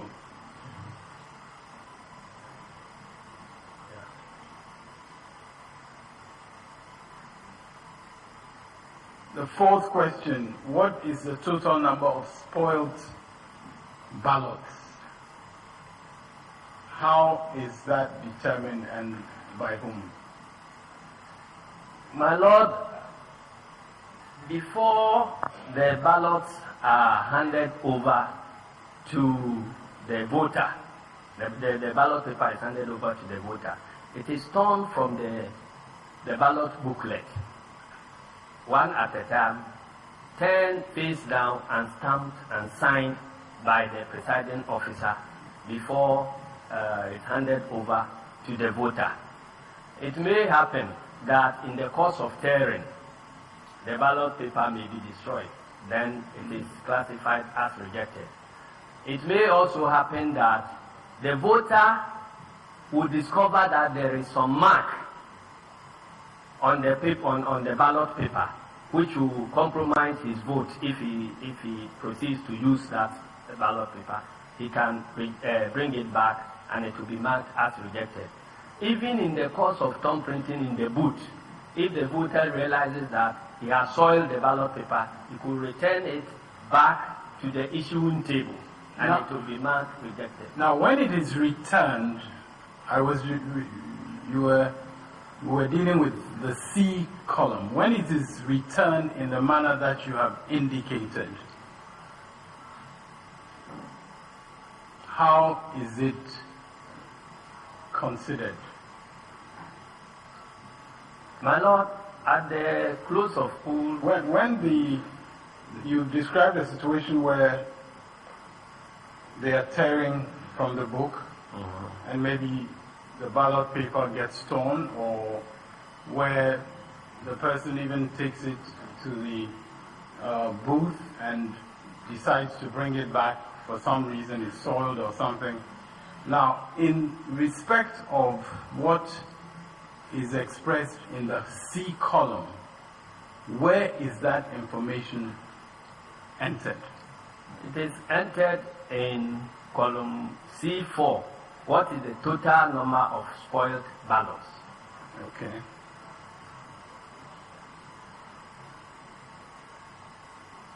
Now, what does C5 relate to? Yeah. My Lord, as I've indicated earlier on, ballot papers are tracked very, very carefully. So even where one is spoiled, it must be noted and tracked and reported upon.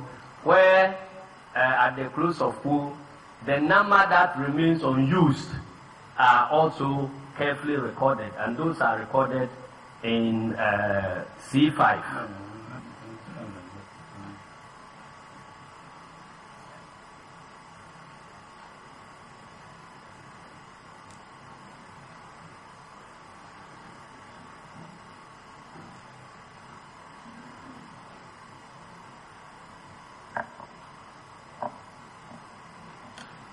Now, there is one other category under which the petitioners are seeking to allege that there were irregularities in this election. Now, that is a category, they say, the same serial number, the same polling station code with different results. Now, what do you have to say in respect of that? Thank you very much. My Lord, in reading the petition, came across this allegation. And again, my Lord, I consider it to have come from a situation where petitioners are not appreciating how voting is done. Because on a careful study of the polling stations where it is alleged that there are double pink sheets, we realize that these are polling stations that were used for special voting. And in any polling station where special voting takes place, at the end of the elections, you have two statements of poll and declaration of results. The first one indicates the results of the special voting, and then the second one indicates the results of the regular voting. So, my Lord, I have looked at the allegation and I have confirmed that in all the cases where it is being alleged that there is double pink sheets, they relate to polling stations that were used for special voting.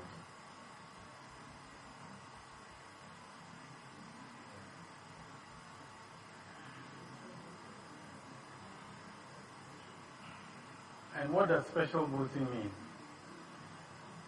My Lord, special voting is voting that is conducted to allow persons whose duties on the voting day would take them away from their normal polling station, such that it will be difficult for them to cast their vote. So a list is made of such persons, and then the second respondents conduct elections for them. This special voting is special only in the sense that it happens before the voting day, and the results, and then counting, sorting, and declaration of results are not done on the day of voting. Otherwise, everything about special voting is like the regular voting. So what happens is that the polling station is open, polling agents are stationed with presiding officers, the record of number of people entitled to vote is entered on the pink sheet. The range of polling ballot papers that will be used for that special voting is also entered on the pink sheet. Then at the close of poll, without counting, these pink sheets are folded and then secured together with the ballot boxes and sent to the police station for safekeeping. So when at the end of the regular voting, the boxes are escorted from the police station to the collation center, where they are opened and counted in the presence of agents, and then results are declared and signed by the agents and the presiding officer. So in all the polling stations that are used for special voting, you will see one pink sheet, two pink sheets with the same polling station name, same polling station code, but signed, results signed by different presiding officers and different polling station agents. So that tells you that that polling station has been used for special voting. And the second respondent also has a list of polling stations that have been used for special voting. So if there is any doubt, it can be confirmed, by the second respondent. Now, are those you're saying the list of special voting is in the possession of the special of the second respondent? That was your answer just now. I just want to be clear. Yes, my lord. Okay, very well. And every political party knows in advance which polling stations are going to be used for special voting. And that is how we are enabled to field our agents at those polling stations for the exercise to take place. Okay. Now, on this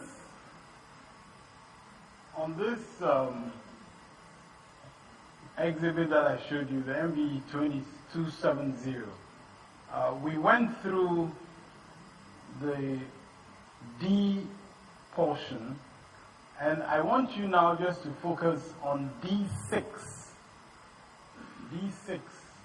in that exhibit. My lord, D6, the question is, what is the total rejected ballots? D1 plus D2 plus D3 plus D4 plus D5. And the figure I see there is 25. Now, how does that relate to the other figures in that D column?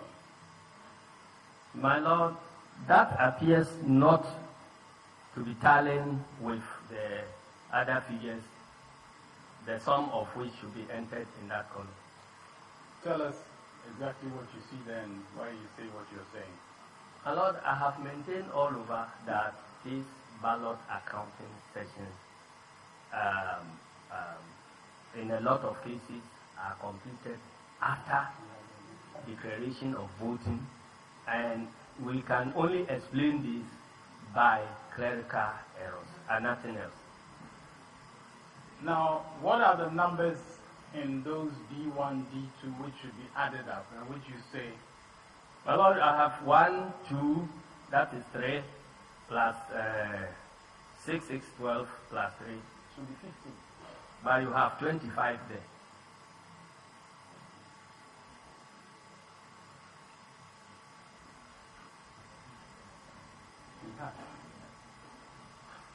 What is that exhibit you have? MBE 270. 270.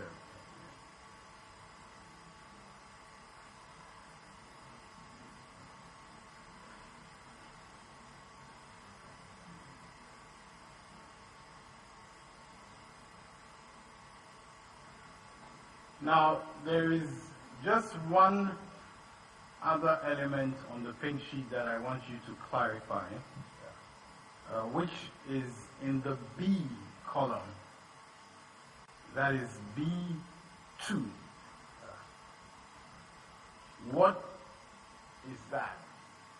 What is the number of voters on the proxy list? And Lord, the proxy list is a list of persons who have been empowered to vote for other persons whose names are on the register but who will not be available on the voting day to cast their vote. And again, this application is made to the second respondent. It is granted, and before you go to the polling station, everybody, including all the polling agents, must know the number of persons on the proxy list that will be voting at that polling station. Now, how is the answer in B2 to that question that you read? What is the number of voters on the proxy voters list? How is that related to B1, the question in B1? What is the number of voters on the polling station register? What is the number of voters on the polling station register? That is the number of voters who have been registered to vote at that polling station. That is 576 in this case. And in that particular station, what is in the column B? My lord, is 5 C2. I'm sorry. B1 is 5 B2. Yes. 576. And is there anything? There is no proxy voting, and then the total is 576 in B3. Okay, that is fine. Yeah. Okay, let me have that. Now, what are the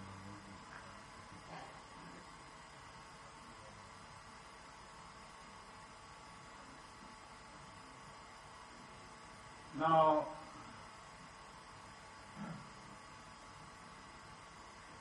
have a look at this pink sheet also. It is Exhibit MBH 764 that the petitioners have brought to this court. MBH 764. And they have brought it to this court. MBH, which is referred to in paragraph 49 of the affidavit. They brought it in the category of overvoting and same serial numbers on pink sheets with different results. Now, have a look at this, and I will draw your attention to certain matters that you will explain.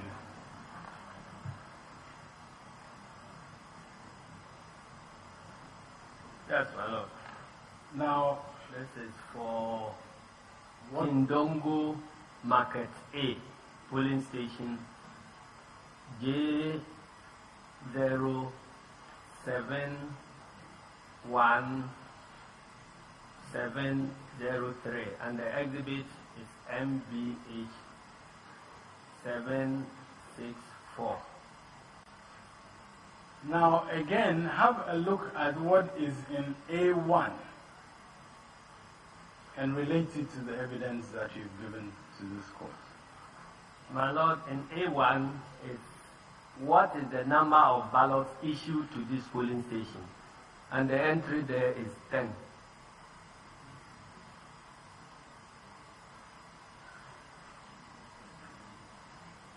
Now,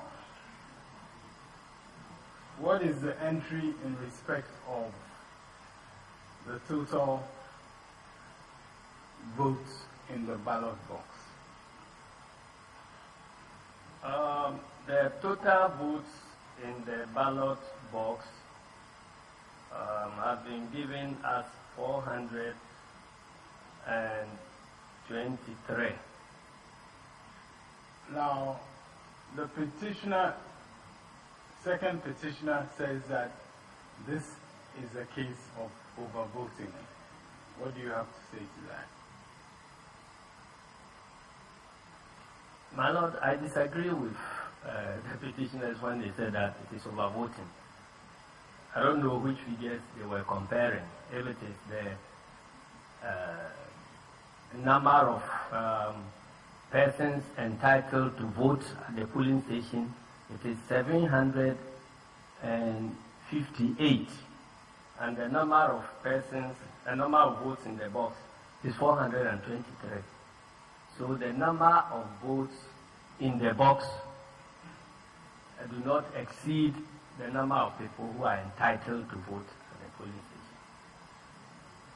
Now, the evidence of the second petitioner was that 758, that is, what is the number of voters on the polling station register? 758. And the number of votes in the box is 423. So this cannot represent overvoting.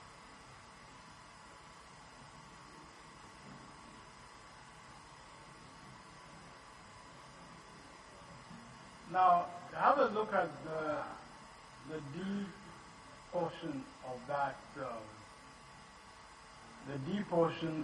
exhibit as well. Yes. And relate that to the evidence that you provided to this court. My Lord, D portion, every column has 0 except 2. Number of ballot papers rejected because voter voted for more than one candidate. That one is blank, so we don't know what it is. But in 6, what is the total rejected ballots? D1 plus D2 plus D3 plus D4 plus D5. And the figure I see there is 18. So my Lord, this is a pink sheet that says number of ballots issued to this station is 18. And then after 423 have been utilized, 18 have been rejected,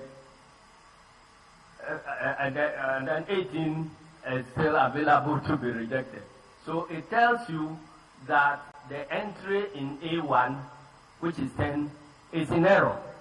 And you can cross-check from A2 the serial numbers of the ballot papers that are issued to the polling station. And you see that it's J0447701 to J0447800. That tells you that you have 100 ballot papers issued to the polling station, and it cannot be 10. Now, you see, now,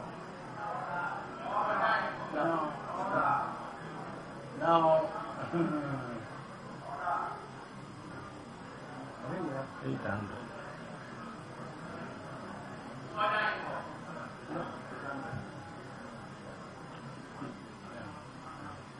I'm sorry, my Lord. I think it is 1,000. 1,000. I think it is 1,000. Maybe I'll need Dr. Baumia's calculator.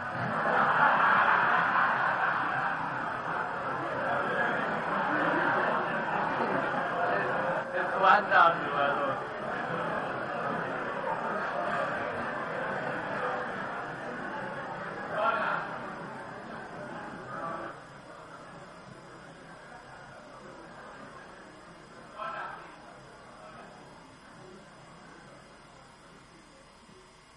Now, I know that village palm wine tappers don't know how to use calculators.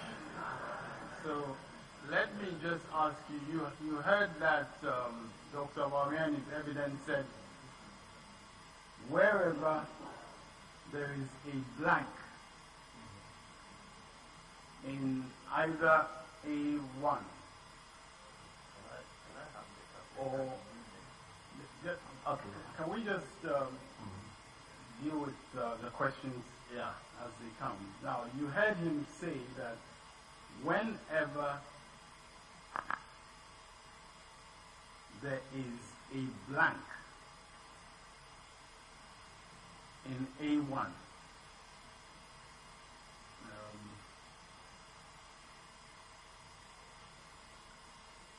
or a blank in B1,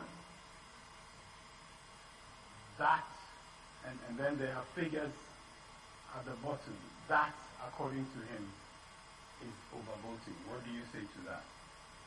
My Lord, I disagree with that assertion. Indeed, I heard him make that assertion, that whenever there is a blank, it is equal to 0. My Lord, a blank is a blank, so the figure there is unknown. It cannot be equal to 0 or any other number. It is an unknown number. So again, it strengthens my argument that this is an omission, clerical omission, or an error.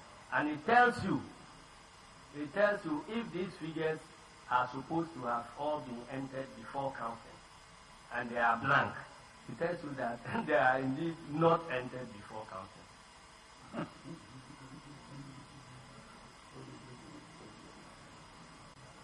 No.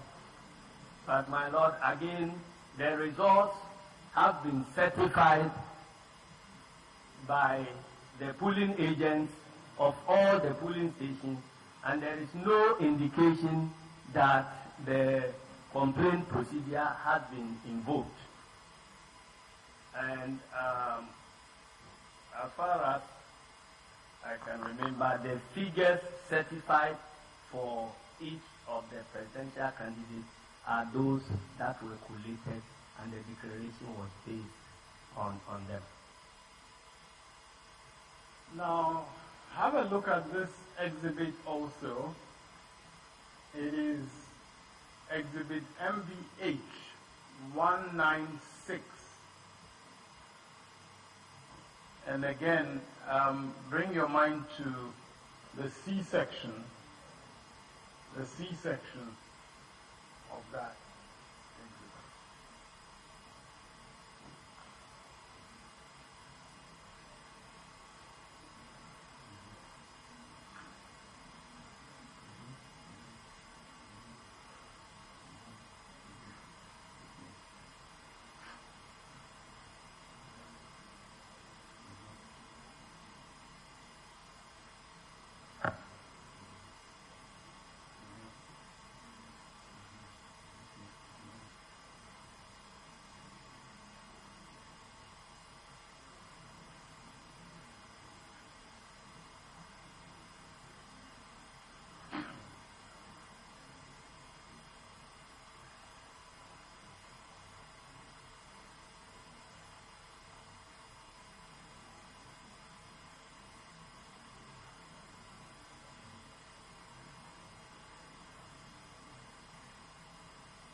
Now, just before I go to this next, I'm just going to finish off something on an exhibit that I showed you before, 270. Just one thing that I failed to draw your attention to. Can you look at the D1 column in this exhibit 270? Exhibit 270, the D1 D1, number of rejected ballot papers without the official mark, that is the polling station stamp, is 1.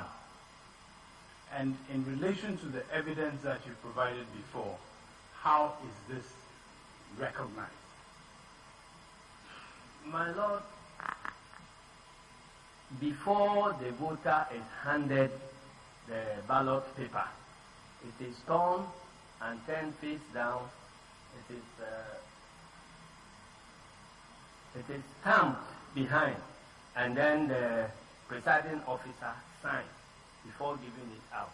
So if at the time of sorting, any paper is seen which does not bear this official stamp and signature, it is not counted. It is either not coming from the papers, ballot papers that are issued from the polling station. Very well, very well. Now,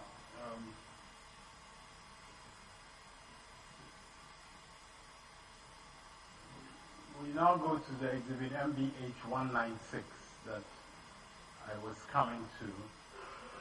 And in this exhibit, what do you see in the C1 column, first of all?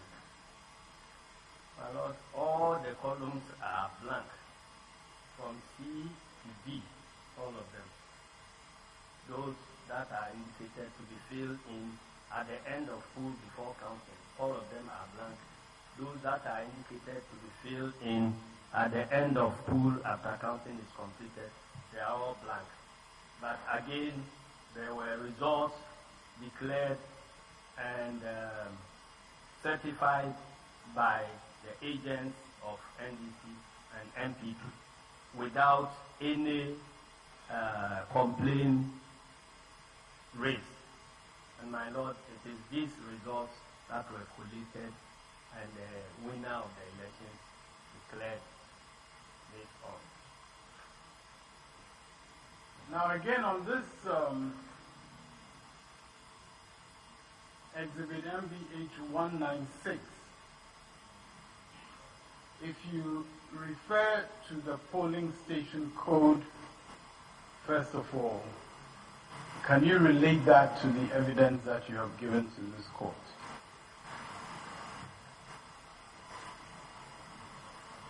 The polling station code is C060106, and C is Greater Accra. So that polling station is a polling station located in Greater Accra. And are there entries in the A2 column?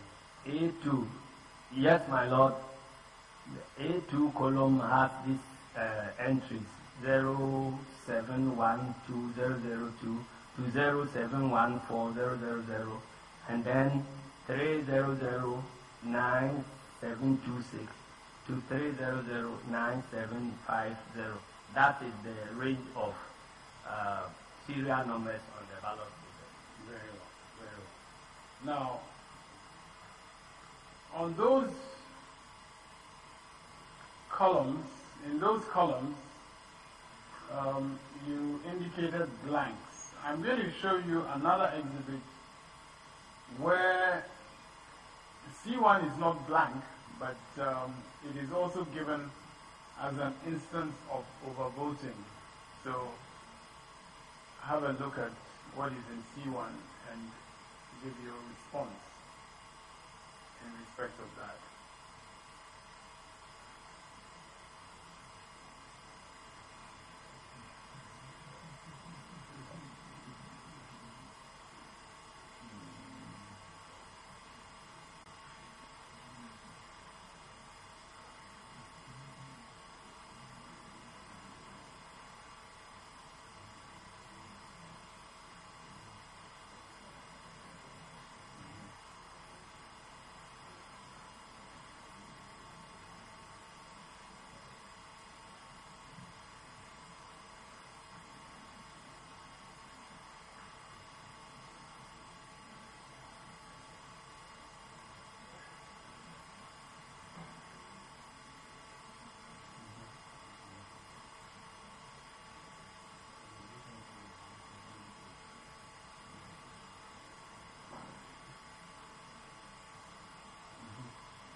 Now, what is in the C1 column on this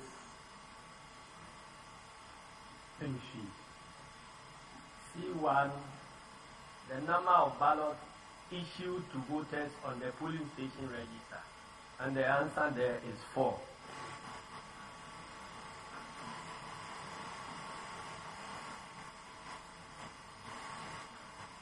And what is the total number of votes that were cast at that station? 354. And what did the polling agents of the New Patriotic Party have to say? My Lord, all the polling agents of the parties involved have certified the tally and the declaration of results as valid. And there is no complaint issued at the polling station that they have any reason to question the validity of the votes at that polling station. Now, apart from the C1, which you refer to as having the number 4, what is there in the remaining columns in C and D? My Lord, all the remaining columns in C and D are blank. Now, is there a figure at the bottom, in the B at the bottom? Is that right at the bottom? There's another B there. Yes, my Lord, the figure there is 13. That represents total rejected votes. Now, on this pink sheet, where would the information in respect of rejected votes, where would it appear? It will appear in D6. That is the total number of rejected ballots. And then when the tally is made, it is lifted and then added to the total valid votes so that you can arrive at the total ballots in the box. Now,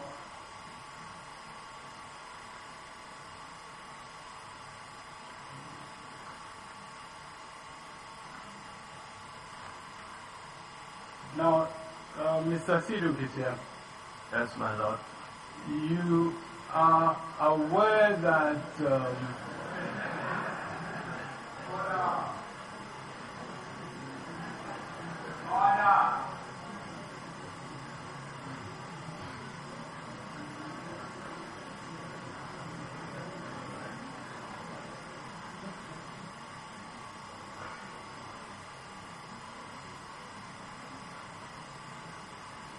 you're aware that the petitioners are claiming that whenever there is, whenever the second petitioner, let me restrict myself to the second petitioner, Dr. Ballot, who testified on oath before this court.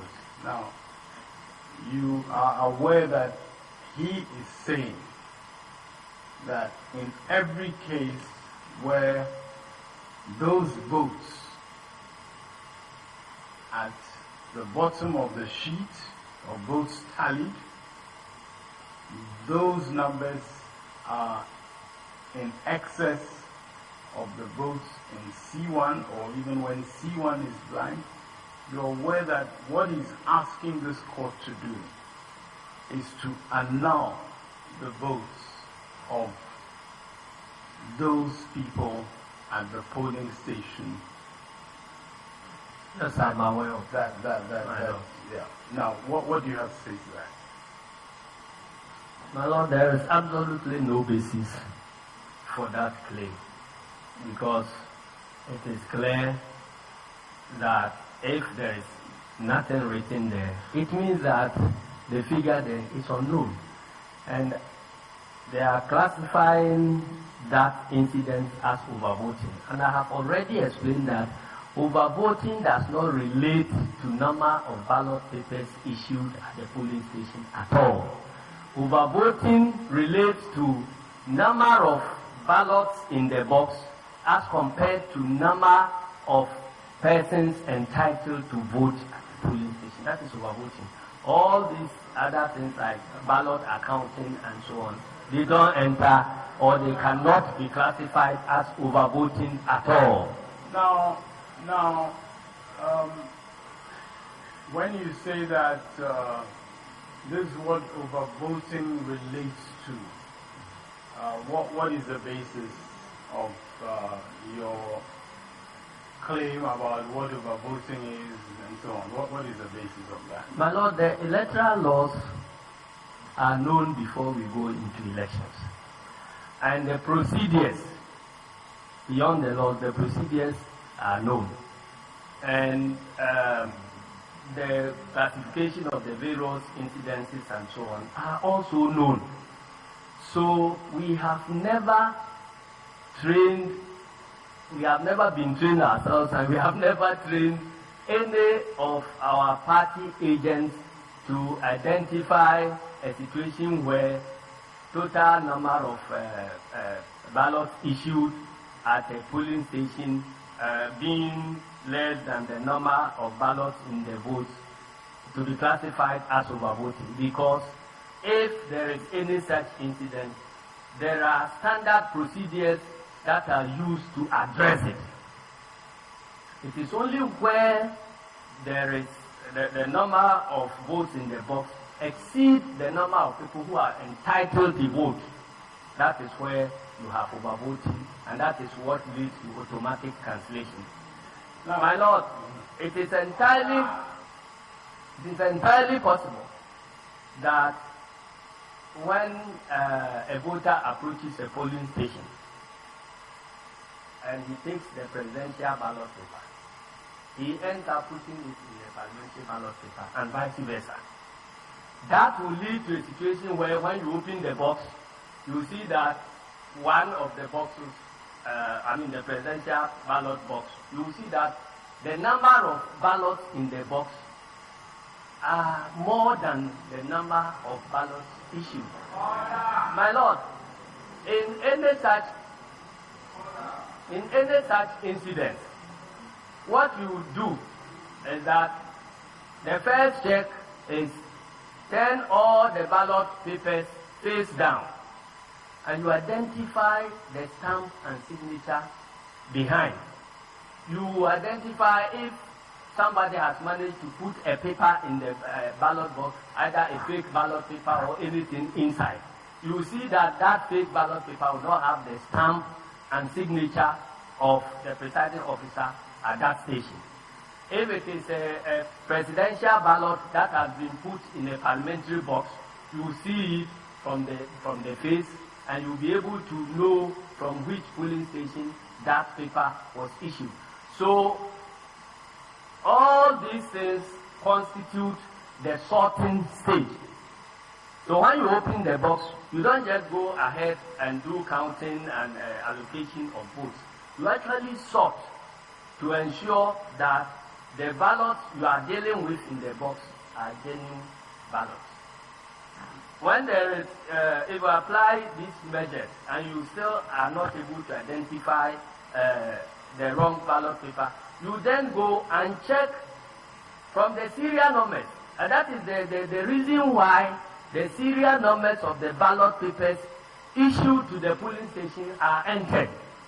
So that when there is any controversy, you are able to check each ballot paper against the serial number range to find out that this ballot actually emanated from this, was issued from this polling station. So, my Lord, in any situation where there is an apparent excess of ballot in the box over ballot issued, all these things are dealt with during sorting. And the reason why I am insisting that these incidents can only be explained by clerical errors is that if indeed any of these things happen, the agents who have been well trained in this would have detected it and isolated them during the sorting stage. And there is no indication anywhere that anybody was satisfied with the results at the polling station. There is no complaint raised at the polling station. And that is why I keep insisting that the two most important tools in the hands of the polling agent is the complaint procedure and then the irregularity form. If there is anything happening at the polling station which you are dissatisfied with, an agent has no control or no power to direct the presiding officer. But you have the complaint form and you can indicate your dissatisfaction with his work. And that is the only reason why in the training the agent is trained to monitor the electoral officers to ensure that they are operating and complying with the rules of the game at the polling station. Now, you referred to sorting. Now, where is the sorting done and how exactly is it done? My Lord, the sorting is done publicly and openly at the polling station. At the close of poll, the various tables are put together and then you have a platform for sorting. So you empty all the ballot papers in the box onto the top of the table, and that is where the sorting is done. So you sort out if there is anything. Who are involved in this sorting? The sorting is done by the presiding officer and the electoral official in the full glare of the public. And I did indicate that around 5 o'clock, many people who have voted at that polling station will want to come back to know the outcomes. So when it is getting 5 o'clock, already there will be a crowd gathered around the polling station. And then the contents of the ballot box are opened and poured on top of a table, and the sorting is done. And then when rejected ballots are removed, the remaining valid ballots are allocated to the various candidates according to the tally. And then when everybody is satisfied, polling agents are satisfied, then they are invited by the presiding officer to sign and certify the results. But where would the polling agents be when the sorting is being done? Well, the polling agents must be present and will be observing the sorting. Their duty is not to participate in the sorting, because they are not allowed to handle elections material without the permission of the presiding officer. But they are allowed to position themselves anywhere they will be able to undertake their duties without interfering in the processes that are going on. Now,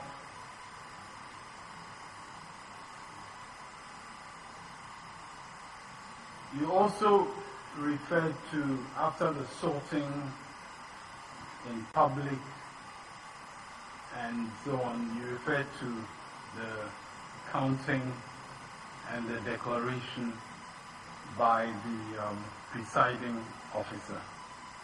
Now, in respect of those, again, where are those carried out?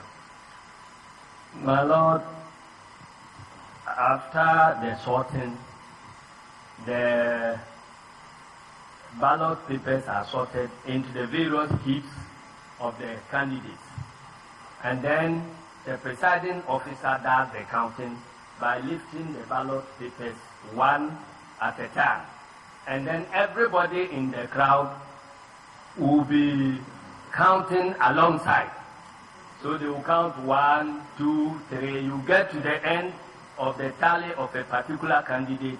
It is known by the pressmen who may happen to be around. It is known by members of the public there, and it is known by all the observers that are around. So this is done in the full glare of everybody. And so at the end of the counting, the various tallies are entered against the names of the candidates and then the presiding officer would invite the polling agents to come and sign. So they will sign, and then the presiding officer will also sign, and then a copy of the results will be given to the agent to be taken to his party. Now, you refer to observers. Who are you referring to? I'm talking about foreign observers. Foreign observers come. There are a coalition of domestic observers who are also deployed around. You have media houses which field their own observers and so on. So all these people will be available, not in the same quantities, but in different quantities at different polling stations. And the important thing is that counting is done publicly, and everybody observes what is happening. Now, in your affidavit, you have in fact exhibited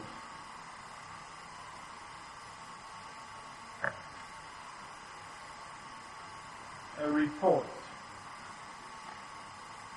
You have exhibited a report which I will show you.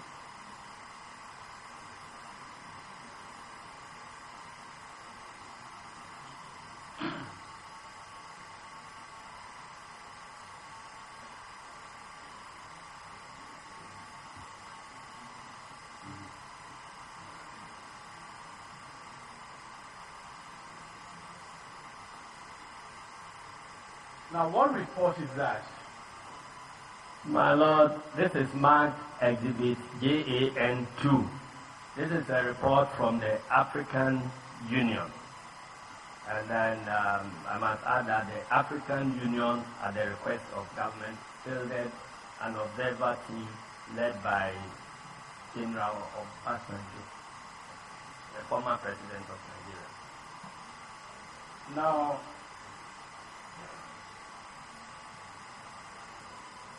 were you aware of any role that General Obasanjo played as an observer during those days of the election? Were you aware of any? Yeah, my Lord, before the election day itself, General Obasanjo and his team engaged all the stakeholders in the election, engaged all MPP, NDC, Electoral Commission, and all the stakeholders. Then on the voting day, I heard in the media that he led a team to follow up on an allegation of results being transmitted to a particular office, the XTL, a company's office, where it is alleged that the results are padded and then retransmitted to the Electoral Commission strong room. Now, I think I saw General Obasanjo leading a team to verify that incident.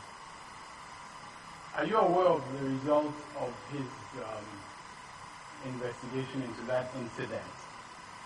Yes, my Lord. At the end of the investigation, the team concluded that there was no truth in that allegation, and there was absolutely no basis in that allegation at all. Now, you said this was reported in the media. Do you actually know who made the allegation? My Lord, as far as I can remember, it was made by the New Patriotic Party, leaders of the New Patriotic Party. I don't remember the exact person because I was also on the field during monitoring. Now, you also made reference in your evidence earlier. You made reference to a meeting before the declaration of results. To your knowledge, were there any allegations made by the New Patriotic Party at that meeting? Yes, my Lord, there were allegations. chief among which was the allegation that results that were being declared were different from what the petitioners knew had been collated at the various collation centers. So that was one of the allegations I could remember. And there was allegation of padding of votes and other things. I can't remember everything. Right. Now, I'm going to show you an exhibit which is in evidence. And I'm going to ask you if you are aware of the press statement. Have a look at this exhibit, exhibit 43. Exhibit 43.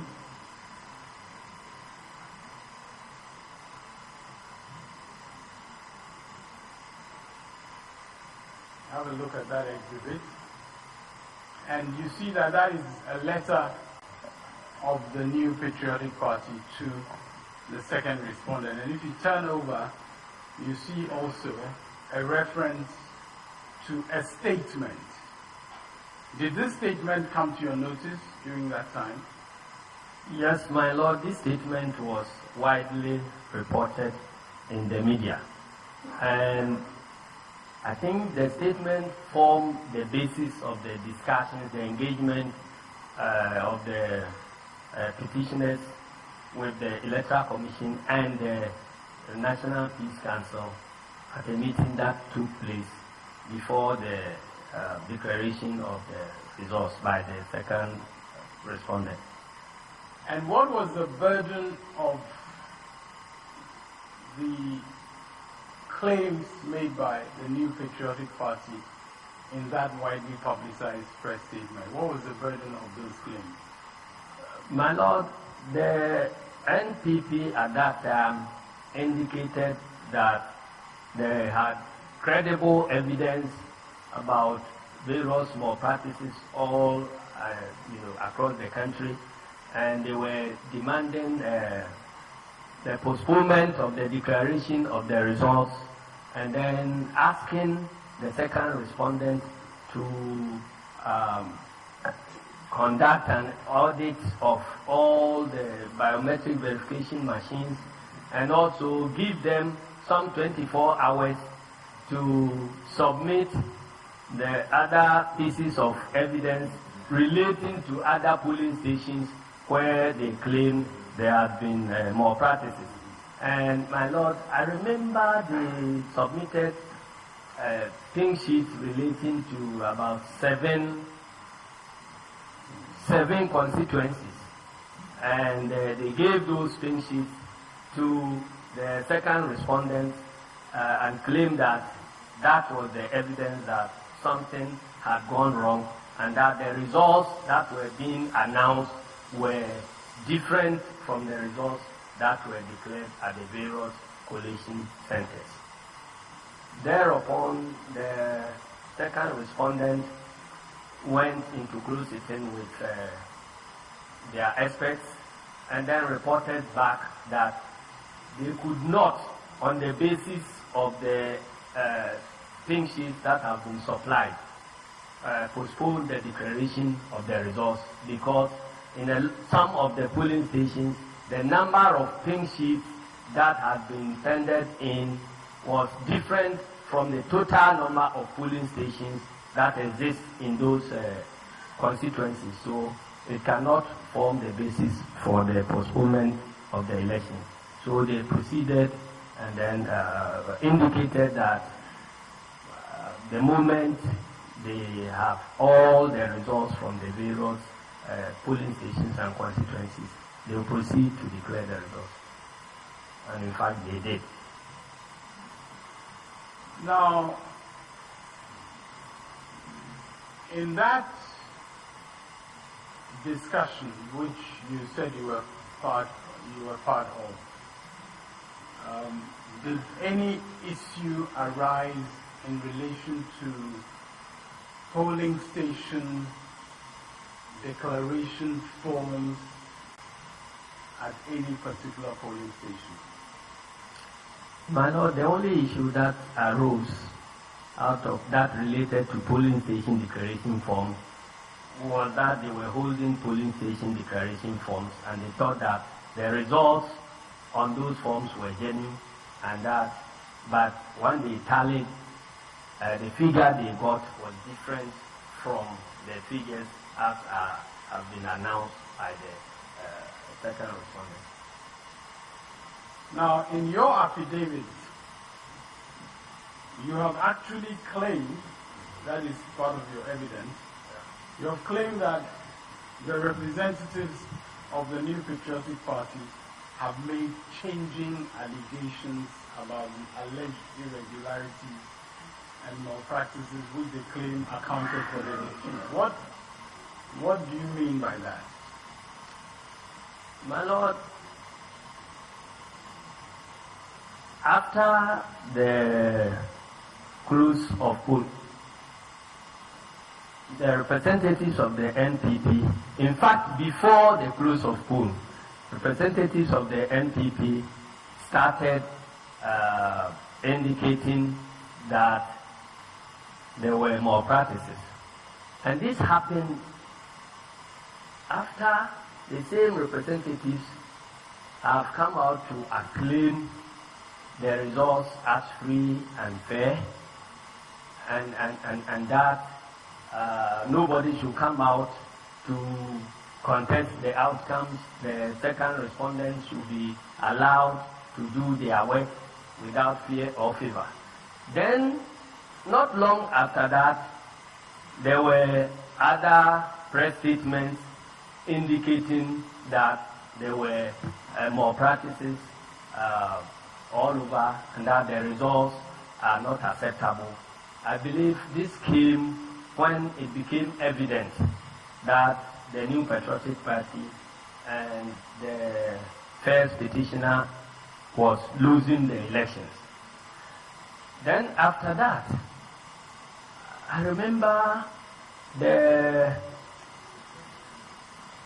claim they made at the second respondent's office were contained in this document.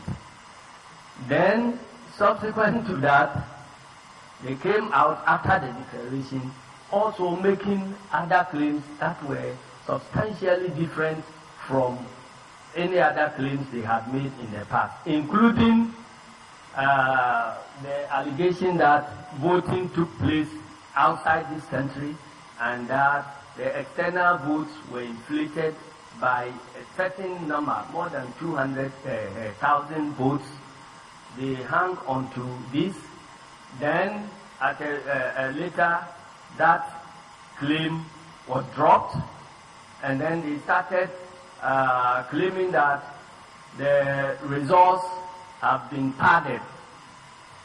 Then they abandoned that. How did you understand that claim, that the results are... My understanding was that some numbers were added to President Mohammed's tally to make him victorious. Then it went on for some time. That one also changed to swapping of results, that the results were no longer padded, but it was the first petitioner's tally that was swapped for the first respondent. So they kept changing the claims. And my Lord, even in this courtroom, we have witnessed the changing of claims for each passing day. What do you mean by the changing of claims even in this courtroom? My Lord, when we came here first, I remember they claimed that some 28 polling stations didn't exist. Later on, they changed that number to 22. Then later on, they tried to change it to 23, and so on.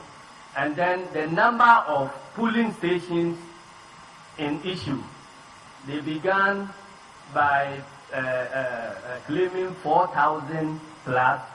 Then it went to 11,900 plus. Then it came back to 11,840. And now I think the latest figure is 11,138 or something. I don't know whether they will change it before the verdict.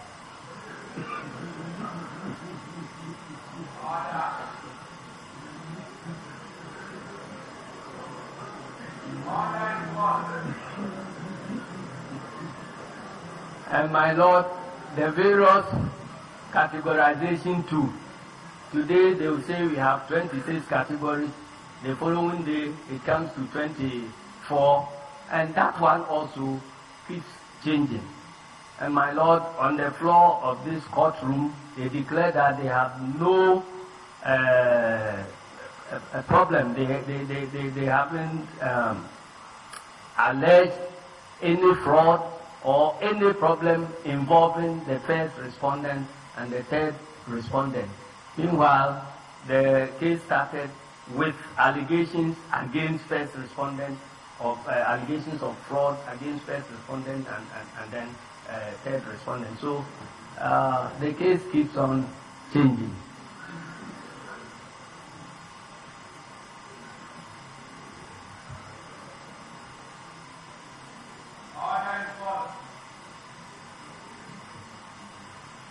Now, you have also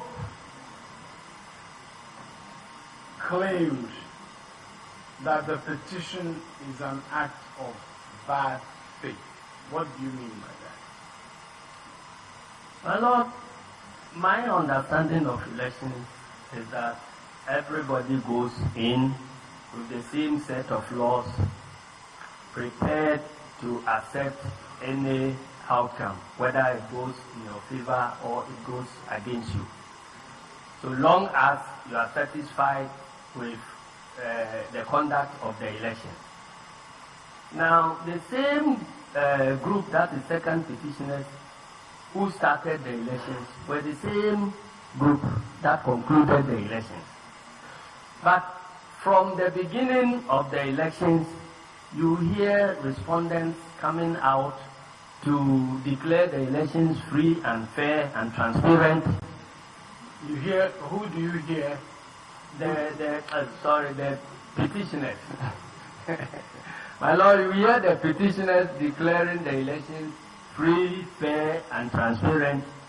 Then the next moment, when they know they are losing, they will change and be alleging fraud. Then the next moment, when it appears going I think we have allowed quite some latitude, and the witness just goes on and on. Can he tell us where it is that the petitioner said that these elections were free and fair?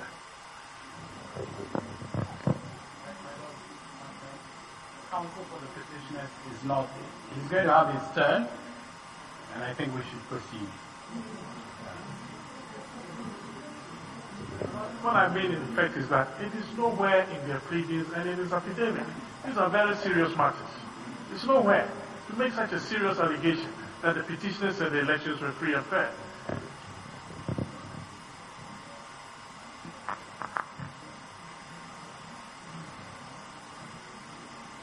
Now,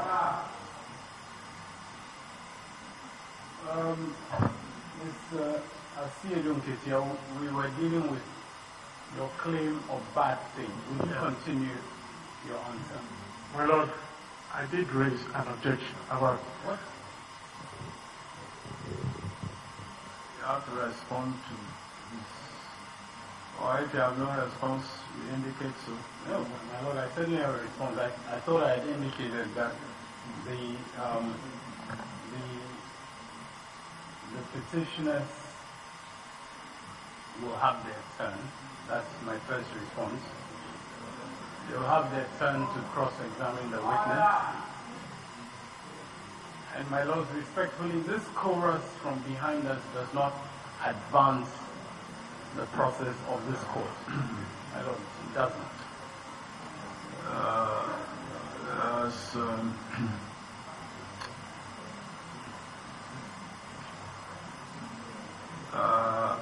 I know that is humanly impossible to be 100% subdued in your reactions, but their escalation in recent times is a complete overthrow of courtroom propriety. And so you tune yourselves accordingly. Yes. Most grateful, my lords. Now, if I may respond to the objection, as I believe it is been indicated.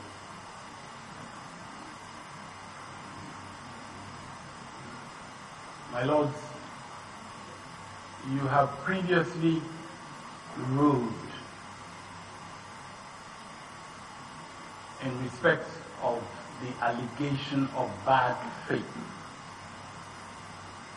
That was at the point where I was cross-examining the second petitioner.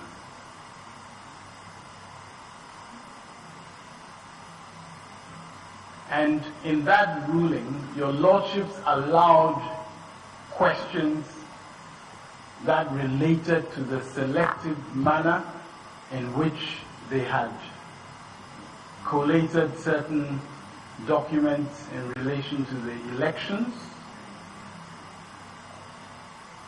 And your lordships allowed me to proceed with my cross-examination on this allegation, which is in our answer to the petition. And I refer your lordships again, as I did on that occasion, to paragraph 27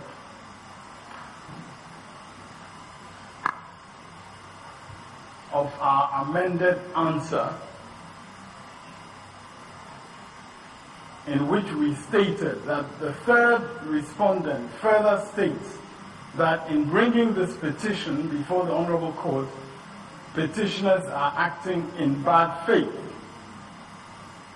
and that the petition is frivolous, vexatious, and an abuse of the process of this Honorable Court. That paragraph 27 I referred to on that occasion. My lords, I further refer you to paragraph 19 of our amended answer in response to the claim that we have not pleaded this, where we indicate petitioners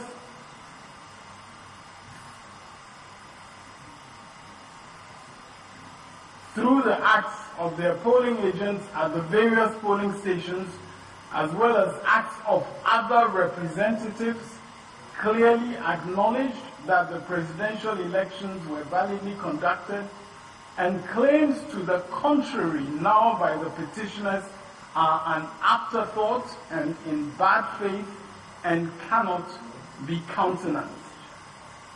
And then in paragraph 20 of our amended answer, we proceed to point out that the only point at which the petitioners began to contest the validity of the election results was long after vote counting at polling stations throughout the country in the presence of their polling agents, when the tallies in the presidential election began to show clearly that first petitioner had lost the election. Well, these are all important pleadings as to bad faith. My Lord, there are others, but I do not really wish to bore you with all that. In addition, in the affidavit of the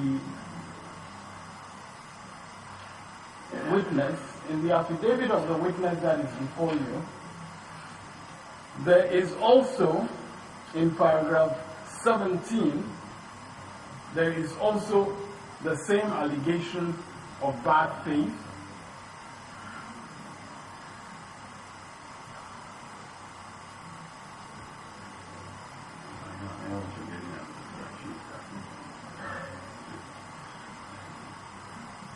And in paragraphs, I'll come to paragraph 20 as well.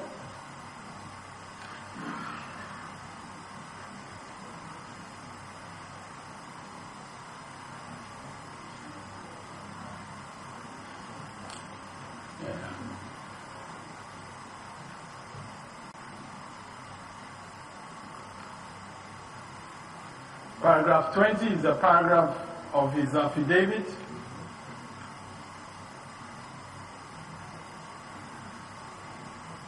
In fact, starting from 19, there are specific allegations in the affidavit about how the petitioners and the MPP had attempted to halt the declaration of the results of the presidential elections, and that paragraph goes on to, that is to halt it when they realized they were losing. That paragraph goes on to describe the meeting that he referred to.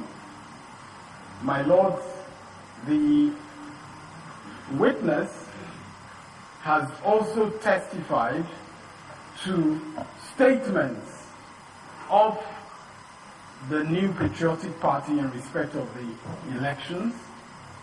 And my lords, we're saying that a question about bad faith cannot properly be objected to. These are matters that are an issue in these proceedings, and the witness should be allowed to provide his testimony in respect of those allegations.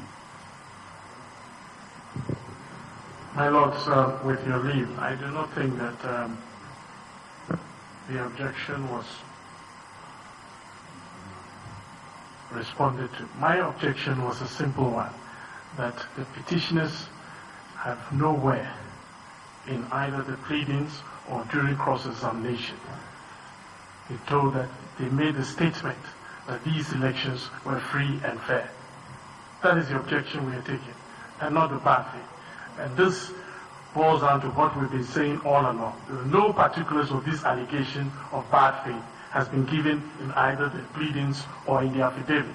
And insofar as this witness makes that claim, there is no basis for it. Absolutely no basis for it. And he ought to withdraw it.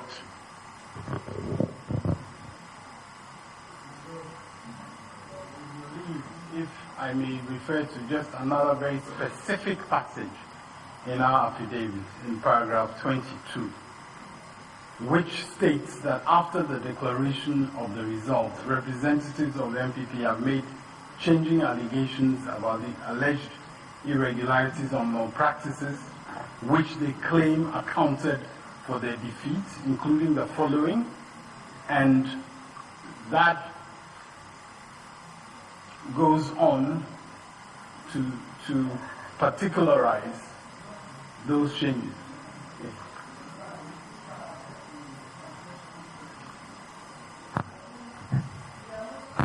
To your question as to bad faith,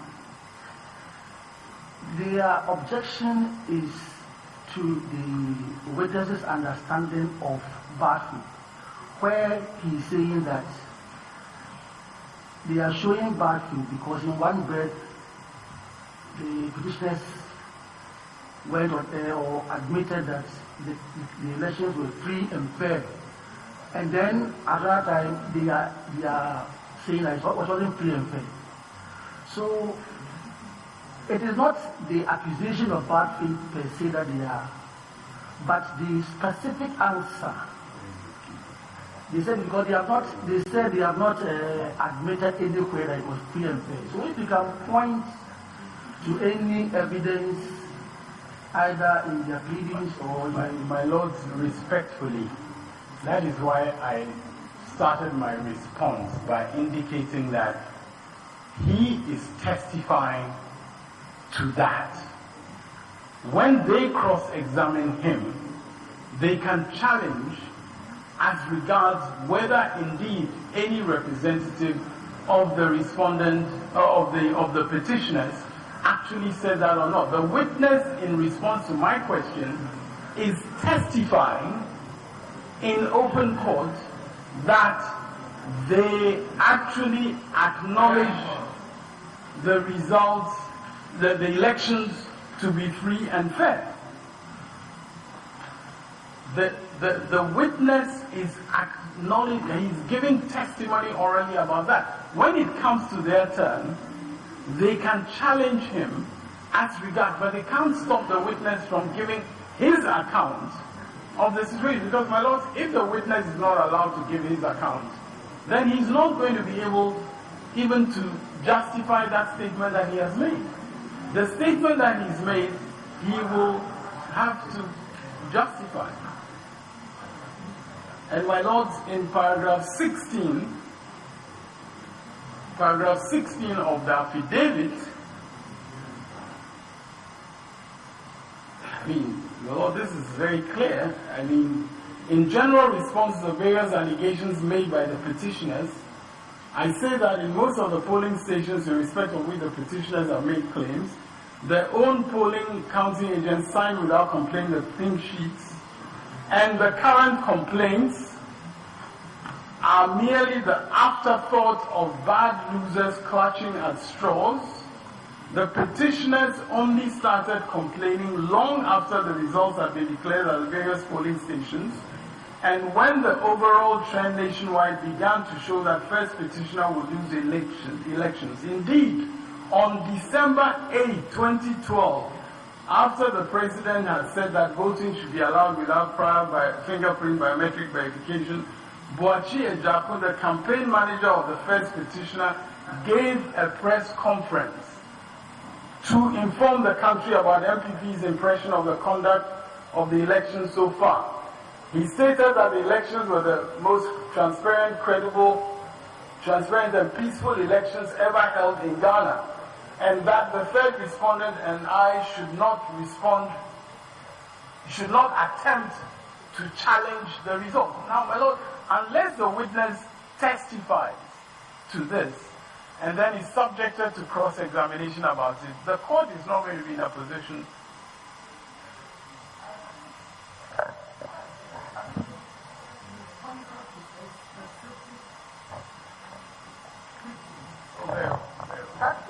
that will be an answer to them. But your answer to paragraphs 19 and 20, talking about bad things, was definitely not an answer to the objection you were raising. This is because he wanted you to point to a specific admission made by them to the effect that the election, somebody had declared that the elections were free and fair. If you think that this answers the question, that's perfect. Yes, but my lord, with respect, I was saying additionally that it is open to the witness in the witness box to elaborate on what was claimed by. That is all I was saying. So I was saying that until he's given a chance to answer the question that I posed, and the question was generically about bad faith, but he then proceeded to answer it in those terms. So unless he's allowed to conclude the answer, we will not be able to understand what is the justification he's providing.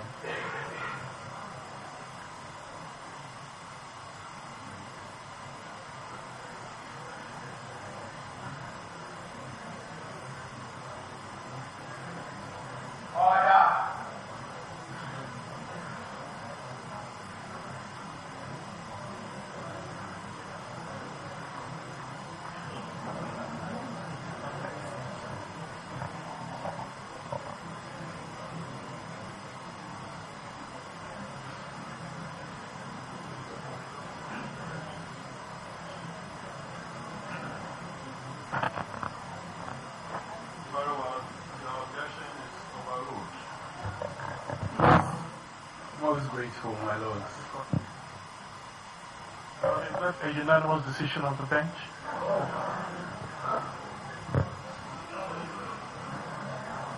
I've been announcing the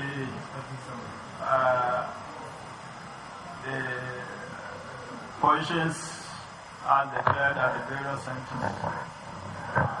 Lord, I don't know if Council was expecting somebody to dissent, because that question was entirely uncalled for. It's completely uncalled for. Well, look, anyway, what it's not necessary. What they are saying is not necessary.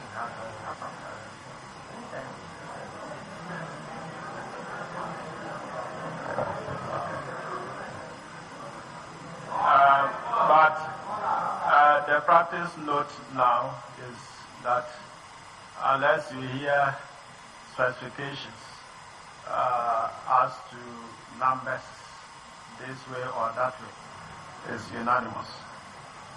All right. My Lord, respectfully, I'm concerned because my examination in chief is really just being disrupted by these quite gratuitous interventions. I mean, my Lord, yes, because Yes, I mean, that was his view. He's entitled to object and be heard, and then you to be heard and he's entitled to ask the bench whether it was unanimous or whether it was. Oh, that one we have said is not necessary unless it happens again. It should pass. I mean, you don't need to hang on to this. Very well. Now, Mr. Asiedun Ketia, can you try and concentrate your mind back to the question that I asked? Just try to concentrate your mind back because I know that for village from wine tappers, these court processes can be tedious. But the question that I asked you was in terms of your allegation, which is in your affidavit and which is reflected also in the answer to the petition. You have made an allegation of bad faith, and you started answering in terms of statements about how free and fair and so on. Can you take it up from there? Yes, my Lord. And we came to allegations about results that were... We on the bench have an objection to the continuity because for personal reasons, convenience of the bench. So we rest proceedings at this stage. Resume tomorrow. I don't know. Tomorrow is Friday. Monday all right. Okay, I understand Monday is a holiday, so Tuesday. All right, Tuesday. Tuesday is holiday.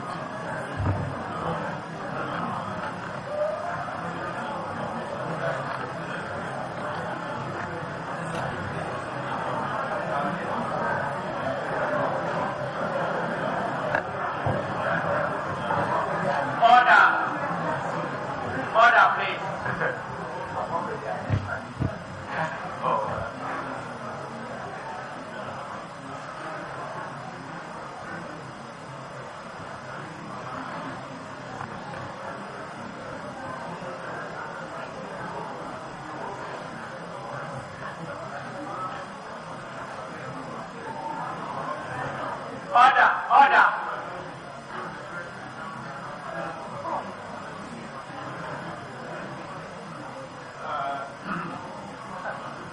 While additionally,